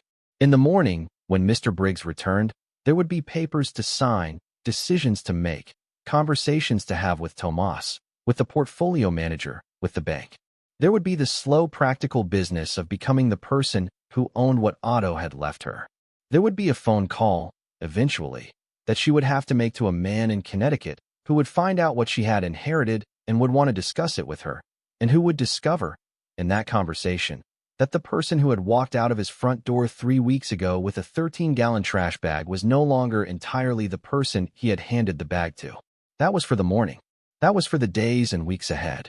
Tonight she was in a room a man had prepared for her, in a chair he had picked out, looking at books he had read for her, listening to a clock he had wound for her, with a letter in her handbag that she would carry with her for the rest of her life. Tonight, for the first time in 42 years, Eleanor Marsh, who had been Nora Pruitt at 24, slept in a room that was hers entirely, that no one was going to take from her, and that had been built and kept and tended and loved by someone who had been seeing her the whole time. In the corner, the Vienna regulator ticked steadily through the night, the way it had ticked steadily for 32 years, waiting. Eleanor woke before sunrise on Thursday morning in a bed Otto Reinhardt had picked out for her 31 years before, under a blanket that smelled faintly of cedar and old wool. The light coming through the eastern windows was the same thin pre-dawn gray she remembered from her walks to the workshop in 1983. Joan was asleep on the sofa in the main room with the throw blanket pulled up to her chin. The Vienna regulator was still ticking in the corner, the way it had ticked all night, with the small, deliberate authority of a clock that did not require anyone's attention to do its work. Eleanor lay in bed for a long time before she got up. She was trying to do a thing she had not done in a long time, which was to listen to her own thinking before anyone else's. For 42 years, she had woken next to a man whose first words of the day had been instructions, or assessments, or complaints, and she had learned to begin her mornings by triaging his mood before she registered her own. She had not understood until that morning how much energy that triage had cost. The room around her, in the gray pre-dawn light, was silent in the particular way that rooms are silent when they contain no one who is going to ask her anything. She got up at 6. She went into the small kitchen at the back of the apartment and made coffee in a stovetop pot she found on the counter in a small green tin labeled in Otto's handwriting. Coffee, beans, ground Tuesdays. The beans had been ground the previous Tuesday by Tomas, she assumed, who had clearly known that they would be in the apartment. The coffee, when it came, was strong and bitter in a way that brought back a specific morning in March of 1983 when Otto had taught her how to grind beans for a stovetop pot, and she stood at the counter in the apartment 43 years later and drank the coffee and thought about how a man's hand-grinding instructions had survived him in the muscle memory of a younger man he had trained. Joan stirred on the sofa at 7. She sat up, looked around the apartment, looked at Eleanor in the kitchen doorway with a coffee cup, and said, "Oh good, you're already awake." Eleanor brought her a cup. They sat in the 2 reading chairs by the front windows and watched Manhattan Avenue come slowly to life on a Thursday morning in late March. A delivery truck stopped in front of the bakery across the street. A woman walked a dog past the workshop door. The early sun moved across the cornice of the building opposite in the same slow, considered way it had been moving across that cornice every clear morning for 120 years. "I have a decision to make," Eleanor said, after a while. Joan nodded. She did not ask what decision. She waited. "I do not know yet what it is," Eleanor said. "I am trying to think about it." "Take your time," Joan said. The decision Eleanor was trying to think about was the one Otto had given her without naming. He had given her a workshop, and a lease, and a watch collection, and a portfolio, and an apartment, and a man named Tomas who had spent 26 years tending the building. He had given her all of these things in a way that did not require her to keep any of them. The lease could be assigned. The collection could be sold. The portfolio could be liquidated. The building, the contents, the entire arrangement, could be wound up in the space of 3 months if she wanted it to be, and she could walk away with the better part of $7 million and live the rest of her life on the proceeds in any city she chose. She had thought about this option in the night, in the small dark hours when she had not been sleeping. It was a reasonable option. It was the option many of the people Otto had known would have taken without hesitation, and Otto, in his careful way, would have respected her right to take it. But Otto had not given her the workshop in the form of a check. He had given her the workshop in the form of a workshop. He had kept the building, and the tools, and the pieces, and the man who tended them. And he had handed her a room in which the work was still happening, in which a watch she had built when she was 24 was still running because someone had wound it every Wednesday for 32 years. He had given her the form of a thing, not the dissolved value of it. She had spent half the night thinking about why. She thought she understood by morning. Otto had not been giving her money. Otto had been giving her back a life he had watched her give up. The shape of the gift was the same as the shape of the thing she had walked away from in November of 1984. The thing she had walked away from had been a workshop, and a place to work, and a teacher, and a future she could see in specific tools laid out on specific benches. The thing he had given her, 42 years later, was a workshop, and a place to work, and a successor to the teacher, and a future she could see in specific tools laid out on specific benches. It was not a coincidence of form. It was the form. Otto had given her the same room he had given her at 24, and he had kept it warm for the duration of her absence, and he had handed it back to her in such a way that the question of what to do with it was a question only she could answer. She was 67 years old. She did not have, by any reasonable accounting, the years ahead of her to start a horological career. She would never be the master Otto had been, or the master Tomas already was. The fine work of horology, the wheel-train work that had been her gift at 24, required vision and a steadiness of hand that she no longer had in full measure. She could not, in any honest sense, be Otto. But she could keep the room.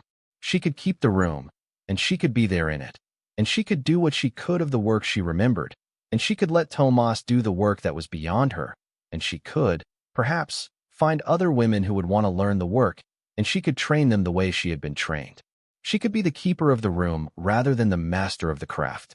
The two things were not the same, and she would not pretend they were, but the keeping was a role that had been open in the world for a long time, and that she was, as of yesterday, particularly suited for.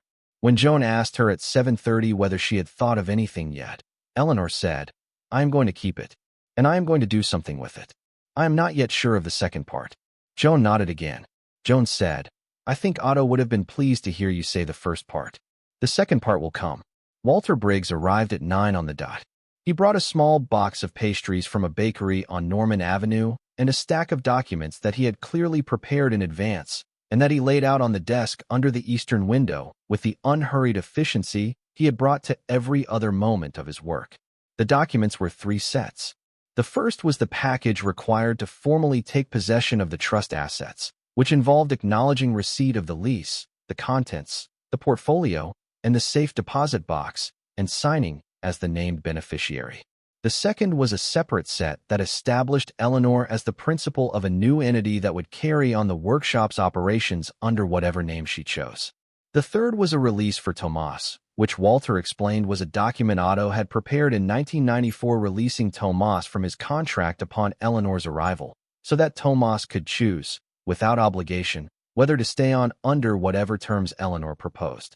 Tomas, who had come up the stairs behind Walter and was standing in the kitchen doorway with a cup of his own coffee, said, before Eleanor could speak, that he would prefer not to be released, and that he hoped Eleanor would consider keeping him on under whatever terms she was comfortable with, because the workshop was his life's work as much as it had been Otto's, and because he was not ready, at 52, to do anything else.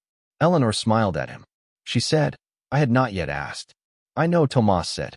"I wanted to answer before you did." She turned to Walter. "What do I name it?" she said. Walter looked up from his papers. "That is your decision," he said. "The workshop has operated under Mr. Reinhardt's name for 48 years. The lease is held in the name of the trust. The new entity can be called whatever you wish. I have prepared the documents with a placeholder."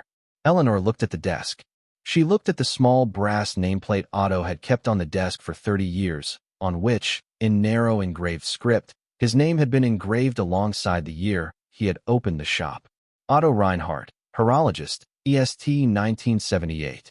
She said, "The Reinhardt workshop." Walter wrote it down on the line he had left blank. Through the morning, With Tomas in the kitchen making more coffee and Joan reading at the front windows, Eleanor and Walter Briggs went through the documents page by page. Eleanor signed. Walter notarized. The lease was assigned to the new entity. The portfolio was retitled. The safe deposit box's authorized signatories were updated to include Eleanor as principal and Walter as secondary. Tomas's contract was rewritten with new terms Eleanor proposed at the table. A salary increase to bring him into line with what a master horologist would earn in a private firm in Manhattan, full benefits, a share of the workshop's annual surplus, and an explicit recognition that he was now the head horologist of the Reinhardt workshop and that any horological decisions about the practice were his to make. Tomas read the contract 3 times. He looked at Eleanor with an expression she could not at first read. Then he picked up the pen and signed without saying anything. At 11:30, Walter excused himself for an hour to make some calls. Eleanor and Tomas stood in the main room of the apartment looking at each other across the desk. Eleanor said, "I have one more thing I want to ask you." Tomas said yes. "I want to take on apprentices. 2, perhaps 3 over time. Women, specifically. Women who are starting over later than is usually considered useful.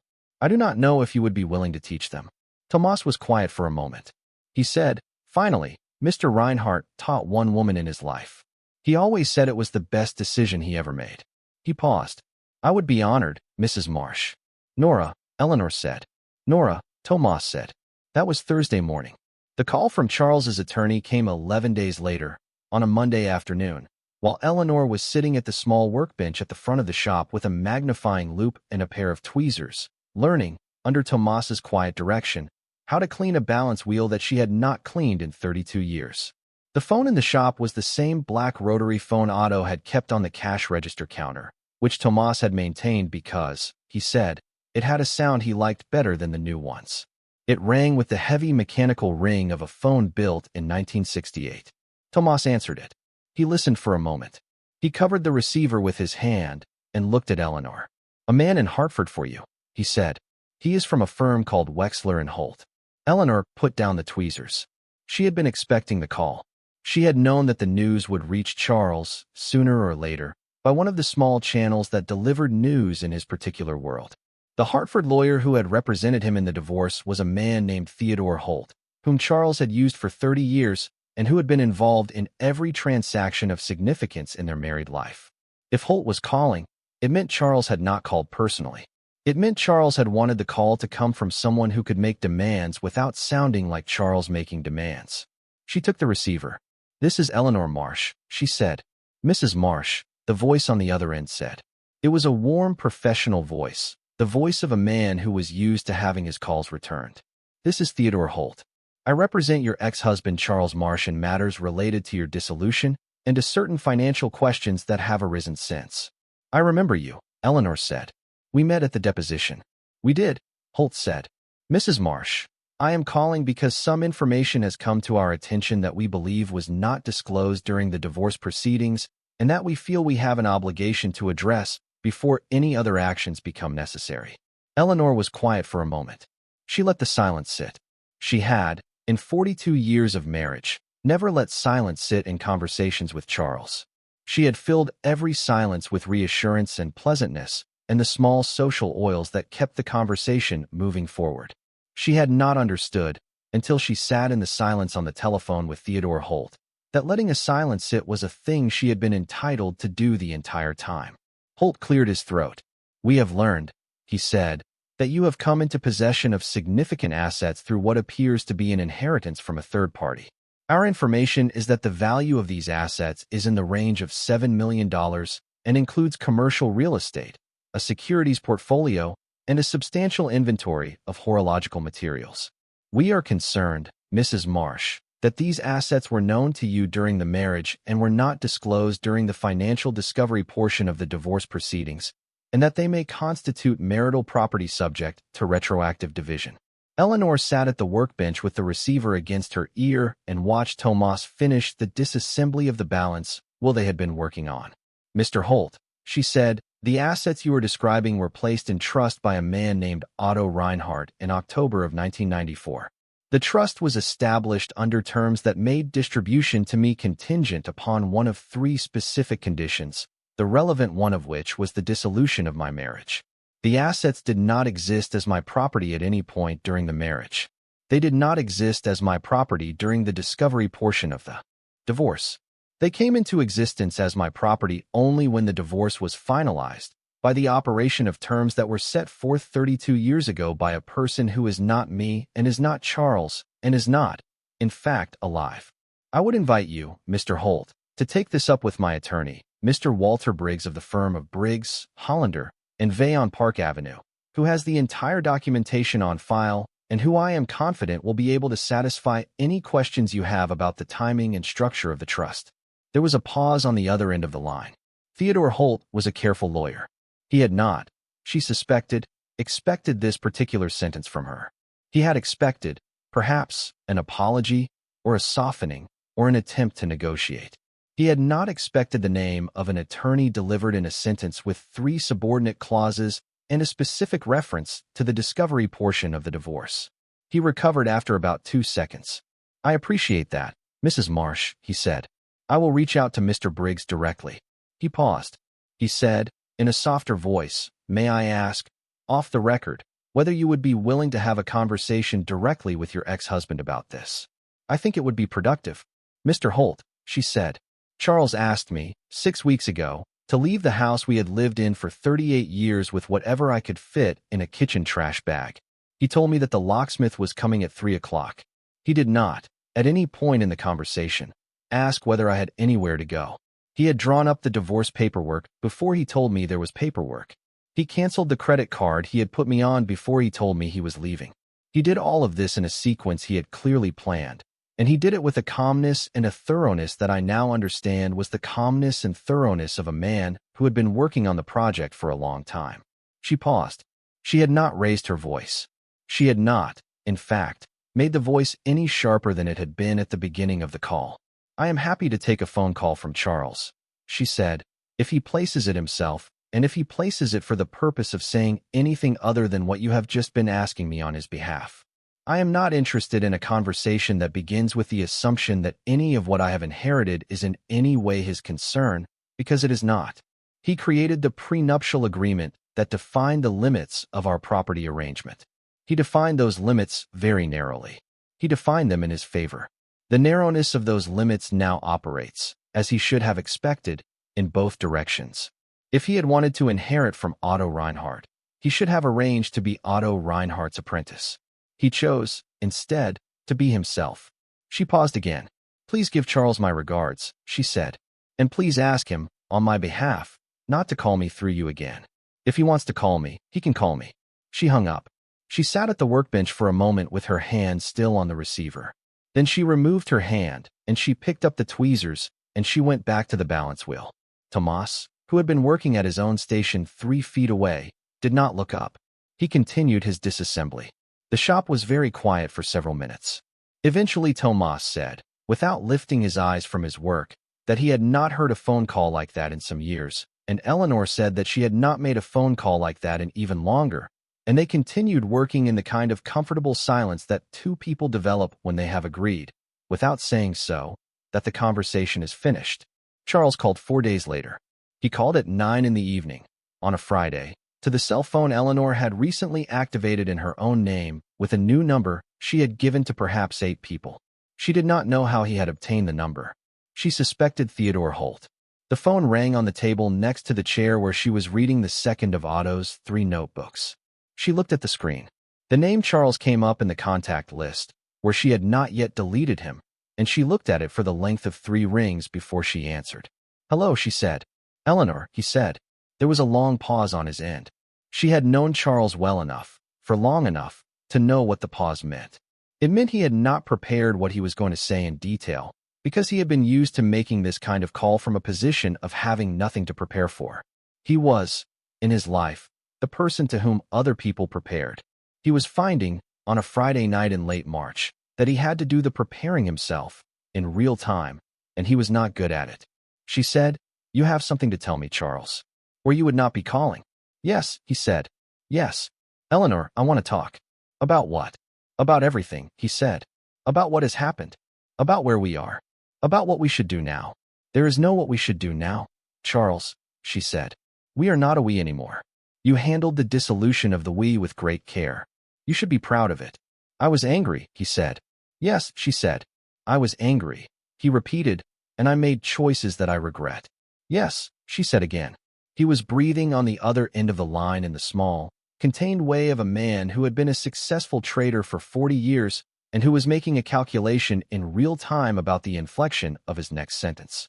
She heard the calculation. She had always heard the calculation. She had spent 42 years being the silent partner in the calculation. Eleanor, he said, finally, I would like to come and see you. I would like to apologize properly. I would like to talk about whether there is a way forward. No, Charles, she said. The no was small and clear. It was the kind of no she had not been capable of saying to him in the last 25 years of the marriage. Because saying that no in the marriage would have required a degree of independence she had been actively giving up. She said it now, and it came out clean. I am not asking for forgiveness, he said. I am asking for a conversation. I do not have a conversation for you, Charles, she said. I have a life now. The life is small. It involves a workshop in Brooklyn, and my sister Joan, and a man named Tomas, and an apartment above the shop, and the slow rebuilding of a self that I had handed to you over a period of 42 years without quite noticing I was doing it. It does not have room in it for a conversation with you. It does not have room in it for what you would call a way forward. He was quiet. She said, I want to tell you something, Charles, and I want you to listen carefully because I am only going to say it once. He said, all right. The man who left me what I have inherited met you twice, she said. Once at our small dinner before the wedding. Once at a brief lunch in 1986, when you came with me to New York and I introduced you to him at his workshop and you waited 15 minutes in the front office while he showed me a piece he had finished. He met you twice, Charles. After the second meeting, he wrote in his notebook, in 1994, that he could see clearly what you were. He could see clearly enough that he set up a trust that would not be disclosed to me, that would not be accessible to you, that would not exist as my property until the moment our marriage was over. She paused. He did not tell me, Charles. For 32 years. He let me have the marriage I was going to have because he respected my right to make my own decision about it. He waited for the marriage to end the way he had known it would end. He waited a very long time. He died waiting. I am telling you this, Charles, because I want you to understand one thing. You were seen. You were seen all the way through. The person who saw you was a German clockmaker in Brooklyn who looked at you for the cumulative period of perhaps 2 hours over the course of 3 years, and he saw you completely, and he prepared, on the basis of what he saw, an arrangement that has now resulted in my having $7 million and a place to spend the rest of my life. You did not see him. You did not notice him. You forgot his name. But he saw you, and he prepared, and he left. She stopped. I am not telling you this to hurt you, she said. I am telling you this because you should know that, in the end, there were people in the world who could see what you were doing, and that the seeing affected outcomes. You walked through the world for 42 years assuming that no one was seeing you. You were wrong. I am not asking you to feel anything specific about that. I am just telling you that it is true. She paused. I am hanging up now, Charles. Please do not call this number again. She hung up. She sat in the reading chair for a long time afterward with the phone on the table next to her, and Joan, who had come up the stairs from the workshop where she had been helping Tomas catalog a recent acquisition and who had been standing in the kitchen doorway for the last 3 minutes of the call, came over and sat in the other reading chair without saying anything. The Vienna regulator ticked in the corner. The lights in the apartment were low and warm. Outside the front windows, Manhattan Avenue went about its Friday evening business with no particular awareness that anything had happened. After a long time, Joan said, That was a different woman talking, Nora. Eleanor said, It was the same woman. She just got to use her voice tonight. Charles did not call again. Theodore Holt sent one more letter, through Walter Briggs, in mid-April, in which he formally acknowledged that the trust did not constitute marital property under the prenuptial agreement Charles himself had drafted in 1984 and that no further inquiry would be made. Walter Briggs sent the letter to Eleanor in a small envelope with a note clipped to it that read, This concludes the matter. I will not bring it up again. Eleanor put the letter in a folder in the desk drawer in the apartment, in a small file she had begun to keep for the documents of her new life, and she did not bring it up again either. She moved to Brooklyn in the second week of April. The move was small, because she had little to move. She took the items she had brought to Joan's in the trash bag. She took the clothes she had bought at the Goodwill on West Housatonic Street. She took the small set of cookware Joan insisted she bring, including the enamel pot that had once belonged to their grandmother and that Joan said she should keep because Joan would never use it the way Eleanor was beginning to use it. Joan helped her drive down. Joan stayed for 10 days. They unpacked. They walked the neighborhood. They bought a small additional sofa for the apartment so that Joan would have a proper bed when she came down to visit, which Joan announced she would be doing once a month for at least a year, on the grounds that she had not had a regular reason to come to New York City since 1993 and was overdue. On the morning Joan drove back to Pittsfield, Eleanor stood on the sidewalk in front of the workshop and watched her sister's car disappear up Manhattan Avenue. Tomas had been in the shop already, doing his Tuesday morning setup. He came out and stood beside her on the sidewalk for a moment. He said, "You have a sister who is something." Eleanor said, "I have a sister who is everything." And Tomas said, "That is also fine." And they went back into the shop and began the day. The first apprentice came in May. Eleanor had placed a small notice, with Walter's help, in 3 places. In a horological newsletter that circulated among collectors, in the alumni magazine of a women's college outside Boston she had attended for 2 years before transferring, and in a small online listing for women's career development resources that Joan had found and forwarded to her. The notice described, briefly, the Reinhardt Workshop's apprenticeship program. It described the kind of woman the program was looking for, which was a woman over 50 who was beginning a serious second chapter and who had the patience for fine mechanical work. It described the stipend, which was substantial. It described the time commitment, which was full-time for an initial period of 2 years. It did not, anywhere, describe Eleanor or Otto or the unusual history of the workshop, because Eleanor had decided that the history was not, for the purposes of the application process, the relevant information. 43 women applied. Eleanor and Tomas read every application together at the workbench in the front of the shop over the course of 2 weeks. They settled, in the end, on a woman named Constance Vasquez, who was 58 years old, who had spent 30 years as a dental hygienist in northern New Jersey, who had been recently widowed after 26 years of marriage, and who had written, in her application essay, that she had been thinking for a long time about what to do with the steadiness in her hands, and that she had begun, in her grief, to take apart and reassemble small mechanical objects she found at estate sales, and that she had become quietly obsessed with the question of how the small mechanisms held themselves together. The essay had been 4 paragraphs long. The last paragraph had been 1 sentence. "I do not yet know what I want to be, but I know that I want to find out by doing something difficult with my hands." Eleanor had read the application 3 times. She had handed it to Tomas without comment. Tomas had read it twice. Tomas had said, in the small, careful way he said important things, that the woman did not know yet what she had written. Eleanor had agreed. They had written to Constance Vasquez the next morning to ask her to come in for an interview. Constance came down on a Wednesday in early June. She was a small, watchful woman with iron-gray hair and very still hands. She sat in one of the upholstered chairs in the front of the shop while Eleanor and Tomas asked her the small specific questions that they had decided in advance would tell them the things they needed to know. How long can you sit still and do one thing? Have you ever broken something you were trying to fix? What do you do when you cannot find a part? Constance answered the questions seriously. She did not perform. She did not try to charm. She told them, when they asked her about her late husband, that he had died 18 months ago, and that she had spent the first year afterward in a kind of fog, and that the fog had begun to clear when she had found, at a tag sale in Hackensack, an old kitchen timer that had stopped working, and that she had taken it apart on her kitchen table and had found that taking it apart had been the first thing in a year that had occupied her hands and her mind at the same time. She had repaired the timer. The repair had been bad. She had taken it apart again. The repair had been better. By the time the timer had been working properly, she had become, she said, a different person than the one who had bought it for 50 cents. Eleanor offered her the apprenticeship at the end of the interview. Constance accepted. She moved into the small back room of the apartment that Eleanor had set up as the apprentice's quarters in the second week of July, with 2 suitcases and a box of books and the small kitchen timer that had started the whole thing, which she set on the bookshelf in the main room of the apartment next to a Patek Philippe catalog from 1968. The second apprentice came in October. Her name was Beatrice Okonkwo. She was 61 years old. She had been a hospital administrator in Atlanta for 32 years and had been forced into early retirement by a hospital reorganization the year before. She had applied to the program after her daughter had sent her the listing as a joke, and Beatrice had decided to take the joke seriously.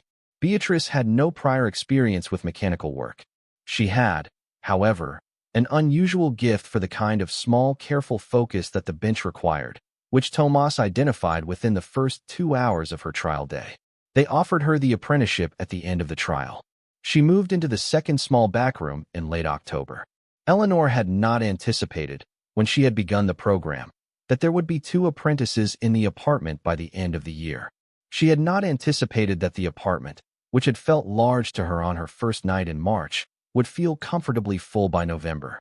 She had not anticipated that she would find herself, at 7 in the morning, making coffee for 3 women in a small kitchen above a horological workshop in Greenpoint, and discussing the day's work in the way Otto had once discussed the day's work with her at 24. She had not, in any version of her thinking about her own life, anticipated being this person. She had not even, at 67, allowed herself to imagine that there was a person like this to be. The first winter passed in the workshop slowly. Tomas worked on the pieces that came in from clients. Constance and Beatrice worked on the teaching pieces in the first cabinet, the same 19 pieces Otto had used to teach Eleanor in 1983, and they took them apart and reassembled them in the order Otto had prescribed in his teaching notebooks, which Eleanor had found in the back of the desk in the apartment and had read carefully and had handed to Tomas to use as their curriculum. Eleanor sat at the front workbench every day. She did the small, simple work that her hands and her eyes could still do. She kept the shop's books, with Joan's help over the phone. She managed the appointments with clients. She wrote to the women on the waiting list and explained the timing of the next apprenticeship cycle. She was not the master of the workshop. She was the keeper of it. She was something Otto had not, in his own time, been, because Otto had not needed to be it. The thing she was becoming was a thing the room had been waiting for. The Lang and Sohn Hunter from her apprenticeship came out of the back cabinet in February. Tomas had asked, over coffee on a Monday morning, whether Eleanor wanted to take the piece out of the climate-controlled vault and put it in a working state. He said it carefully. He said the piece was hers, and that he had no opinion on what she did with it, and that she should not feel obligated by his question. Eleanor had said yes immediately. She had wanted to bring it out for months. She had not asked because she had not been sure whether her hands could do the small adjustments the piece would need to be ready for daily use. They brought it out. They worked on it together over the course of 3 weeks, with Tomas doing the parts that required hands steadier than Eleanor's and Eleanor doing the parts she could still do. They cleaned the dial. They polished the case. They adjusted the regulation.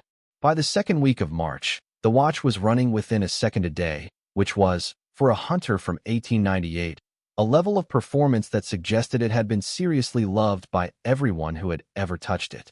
Eleanor closed the back.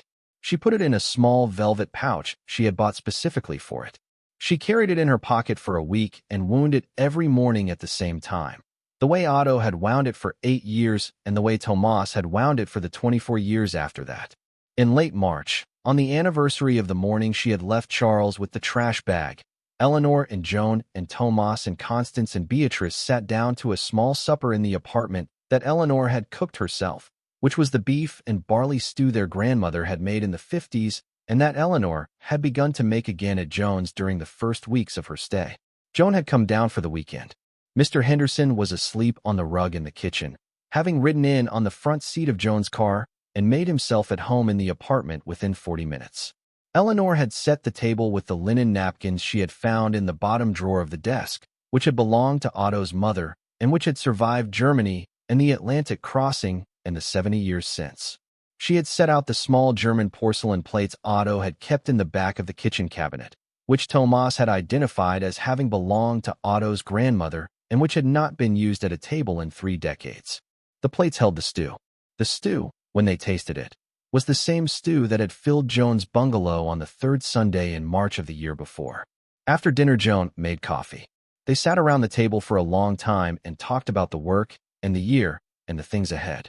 Constance, who had been with them for 9 months and who had completed her first independent restoration the previous week, asked, in the careful way she asked the important things, whether Eleanor and Tomas had begun to think about the next apprenticeship cycle. Tomas said yes. Eleanor said they had received 76 applications already and that the application window had only been open for 2 weeks. Beatrice asked, with a small smile, whether they would expand the program. Tomas looked at Eleanor. Eleanor looked at Tomas. They had spoken about this in the previous month. The workshop could comfortably train 3 apprentices at a time. The apartment had 3 bedrooms and a small fold-out in the office. The portfolio surplus would cover a 3rd stipend without strain. The work was there. The applicants were there. "We will take 3 this year," Eleanor said. Beatrice nodded once. Constance smiled. Tomas raised his cup in the small, formal gesture that was the closest thing he had to a celebration. Joan, who had been listening with the attentive quietness of a librarian following a conversation she was not central to, said, after a moment, "May I propose a small thing?" Eleanor said, "Yes." Joan said, "I would like to retire from my retirement. I would like to come down 2 weeks a month, starting in the fall, and run the application process for the workshop. I am tired of Pittsfield. I miss the work of reading things people send me." Eleanor looked at her sister. She said, "You should not have proposed it. I would have asked you eventually." Joan said, "I know. I was getting tired of waiting." The room laughed. The Vienna regulator ticked in the corner. Mr. Henderson opened one eye, considered the situation, and went back to sleep. In May of that year, Eleanor met with the publisher of a small press in Manhattan that specialized in books about American crafts. She brought the 3 leather-bound notebooks Otto had filled. She had spent the winter reading them again and again, marking passages with small slips of paper, making notes in the margin in her own hand. She had become, over those months, the kind of editor a man's papers needed if they were going to be read by anyone other than the person they had been addressed to. The publisher, a woman named Eleanor Marsh, who shared Eleanor's last name by coincidence and who laughed about it when they were introduced, read the first volume that night and called Eleanor at the workshop the next morning to ask if she could publish them as a single volume of 300 pages with an introduction by Eleanor herself. Eleanor said yes. The book came out the following spring under the title The Patient Hand, after Otto's exhibition. It was reviewed in the New York Times and in 2 horological journals and in a small Polish-language newspaper in Greenpoint that the new owners of the cafe across the street had given Eleanor when they had read the review. The book did not sell in large numbers, but it sold steadily, and the proceeds, by the agreement Eleanor had made with Eleanor Marsh, went into a small scholarship fund at the workshop that paid for a 4th apprentice in the 2nd year. The 4th apprentice was a woman named Yusra Iqbal, who was 54 years old and who had been a textile conservator in Karachi before she had emigrated to the United States in 2015 and who had been waiting, for 9 years, for an opportunity to do precise mechanical work again. In her first month at the workshop, Yusra restored a Breguet pendulum clock from 1842 that had been brought in by a museum in Philadelphia for emergency stabilization. The work was difficult and required, at one point, the fabrication of a small replacement spring that no longer existed in any supplier's catalog.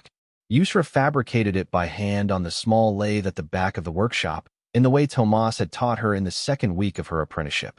The clock, when it was returned to the museum, was the first piece in the museum's collection that had been restored by a private workshop in 18 years. The museum's director sent Eleanor a letter of thanks. Eleanor framed the letter and hung it on the wall of the apartment above the desk, between the Dürer engraving and the photograph of Otto from the early 70s. Charles died in November of the 2nd year.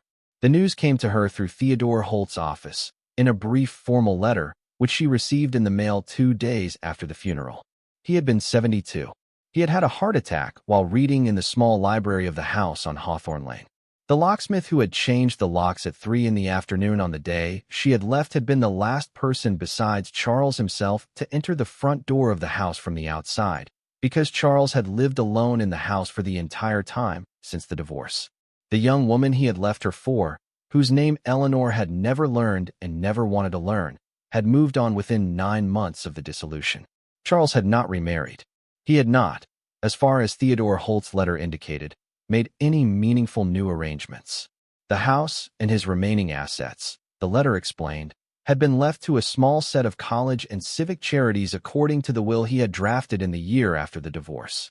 He had not named Eleanor in the will.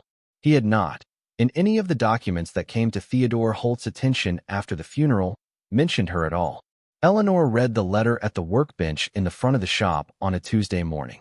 Tomas was at his station 3 feet away.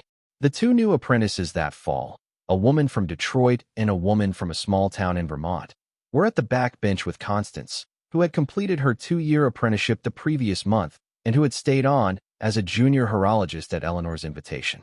Beatrice had moved out in the summer to take a position at a private workshop in Philadelphia that had specifically recruited her, and Beatrice had sent the workshop a small handwritten card every month since to report on her progress. Joan was upstairs in the apartment, working through the new applications. Mr. Henderson was on the rug in the kitchen, asleep. Eleanor read the letter twice. She folded it. She put it in the pocket of her shop coat. Tomas, who had been watching her without appearing to, asked, in his careful way, whether everything was all right. Eleanor said, "My husband died." Tomas said, after a moment. He set down his tweezers. He stood up. He came over to the workbench and stood beside her with the quiet, careful presence she had come to associate with the small, important moments of the shop. He did not say anything. He waited. Eleanor said, after a while, "I do not know what to do with this information." Tomas said, "You do not have to do anything with it today." Eleanor said, "No, I think I am going to do one thing." She went up to the apartment. Joan was at the desk with a stack of applications. Mr. Henderson lifted his head and looked at her. Eleanor told Joan, quietly, what the letter had said. Joan put down her pen. Joan stood up. Joan came around the desk and put her arms around Eleanor in a way she had not done since their mother's funeral in 2008.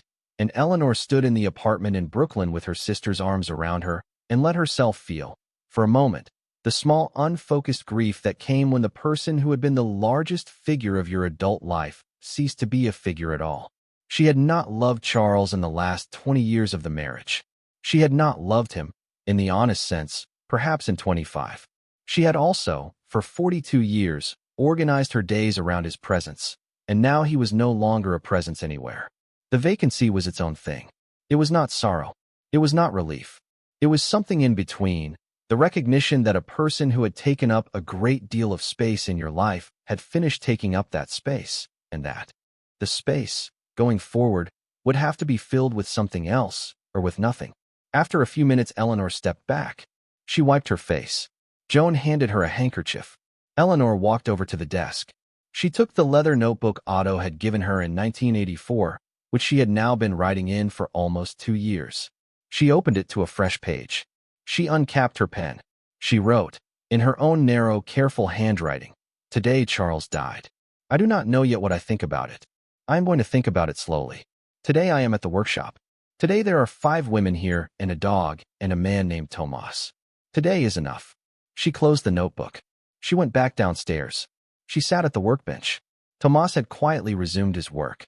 The 2 new apprentices were absorbed in theirs, and Constance was supervising with the calm attentiveness she had grown into in the past year.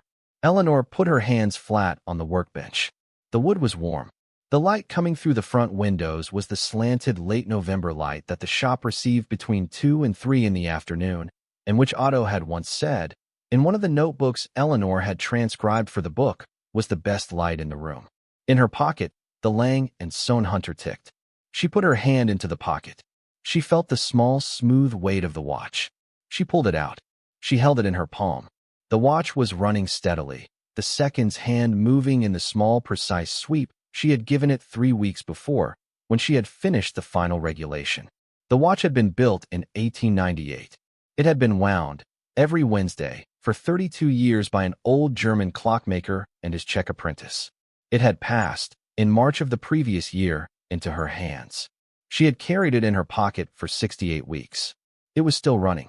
She closed her hand around the watch. She held it for a moment. She put it back in her pocket. She picked up her tweezers. She returned to the small piece of work she had been doing when the mail had arrived. There was, after all, a workshop to run. 3 years after the day she had walked out of the house on Hawthorn Lane with a 13-gallon kitchen trash bag, Eleanor Marsh, who was Nora Pruitt again, stood at the front of a small horological workshop on Manhattan Avenue in Greenpoint, Brooklyn, and looked out the front window at the late afternoon light moving across the cast-iron pilasters of the building she had taken over and the people walking past who would never know what was happening inside it. She was 69 years old. She had 4 current apprentices, 2 former apprentices working at affiliated shops in other cities, a sister who lived in the apartment 3 weeks out of every month, a man named Tomas who had become her closest friend, a dog named Mr. Henderson who had become a fixture, a book in its second printing, and a balance in her brokerage account that had continued, despite every withdrawal and every expense, to grow. She had been, on the morning her husband had handed her the trash bag, a person with $1,100 in a small private credit union account.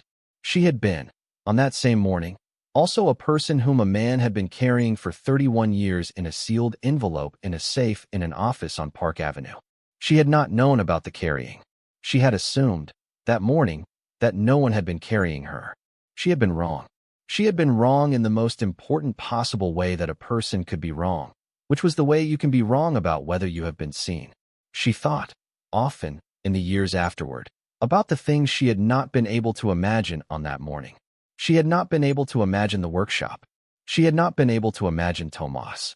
She had not been able to imagine Constance, or Beatrice, or Yusra, or any of the women who had come after them. She had not been able to imagine the apartment, or the book, or the supper with the German porcelain plates, or the watch in her pocket. She had not been able to imagine that she would be standing at a workbench at 69 years old in the same room she had stood in at 24, doing a version of the same work, with her hand on the same wood. She had not been able to imagine any of it because, for 42 years, she had been a person who was not asked to imagine such things, and the capacity for that kind of imagining had been a thing she had let atrophy in the slow, unwitnessed way that capacities do. What she could imagine now, she had built. What she had built because someone had given her the room in which to build it.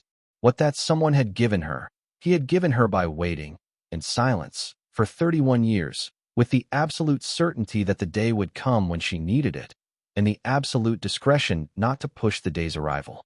In the small dish on the bureau in her bedroom, alongside her mother's wedding ring and the ring she had worn for 42 years, Eleanor had placed, on the second night after she moved into the apartment, the small brass key that opened the front door of the workshop on Manhattan Avenue. She kept the key on a fine cord around her neck during the day. She put it in the dish at night. The key was the same key Otto had carried in his pocket for 25 years. It was the same key Tomas had carried for the 26 years after that. It had been passed, in March of 2 years ago, from Tomas's hand to hers, in the front hallway of the shop, in the simple practical way that important things are sometimes passed. The key was hers now. The room was hers. The room would, in time, when she was no longer here, be the room of another woman she had not yet met. Eleanor had begun, with Walter Briggs's help, to draft the structure of her own trust, which would carry the workshop forward in much the way Otto's trust had carried it through the 32 years between his death and her return. The new trust named Tomas and Joan, and a small board of horologists Eleanor had assembled. The new trust named the workshop's purpose, which was the slow, careful, patient training of women starting over later than was usually considered possible. The new trust named one specific condition, which Eleanor had thought about for a long time before adding, and which had come out of the same nights of thinking that had produced the decision to keep the workshop in the first place. The condition was that the first apprentice in any cycle, going forward, would be chosen, in part, on the basis of whether her application essay demonstrated that she understood what it meant to be seen. Otto had taught her to see small things. He had taught her also, without saying so, what it meant to be the small thing that someone else was patiently, lovingly, looking at. The two kinds of seeing had turned out to be the same kind of seeing. They had both required a willingness to stay in a room with something until the room had revealed what it contained. The room had revealed, in the end, what it contained. The room had contained, all along, Nora.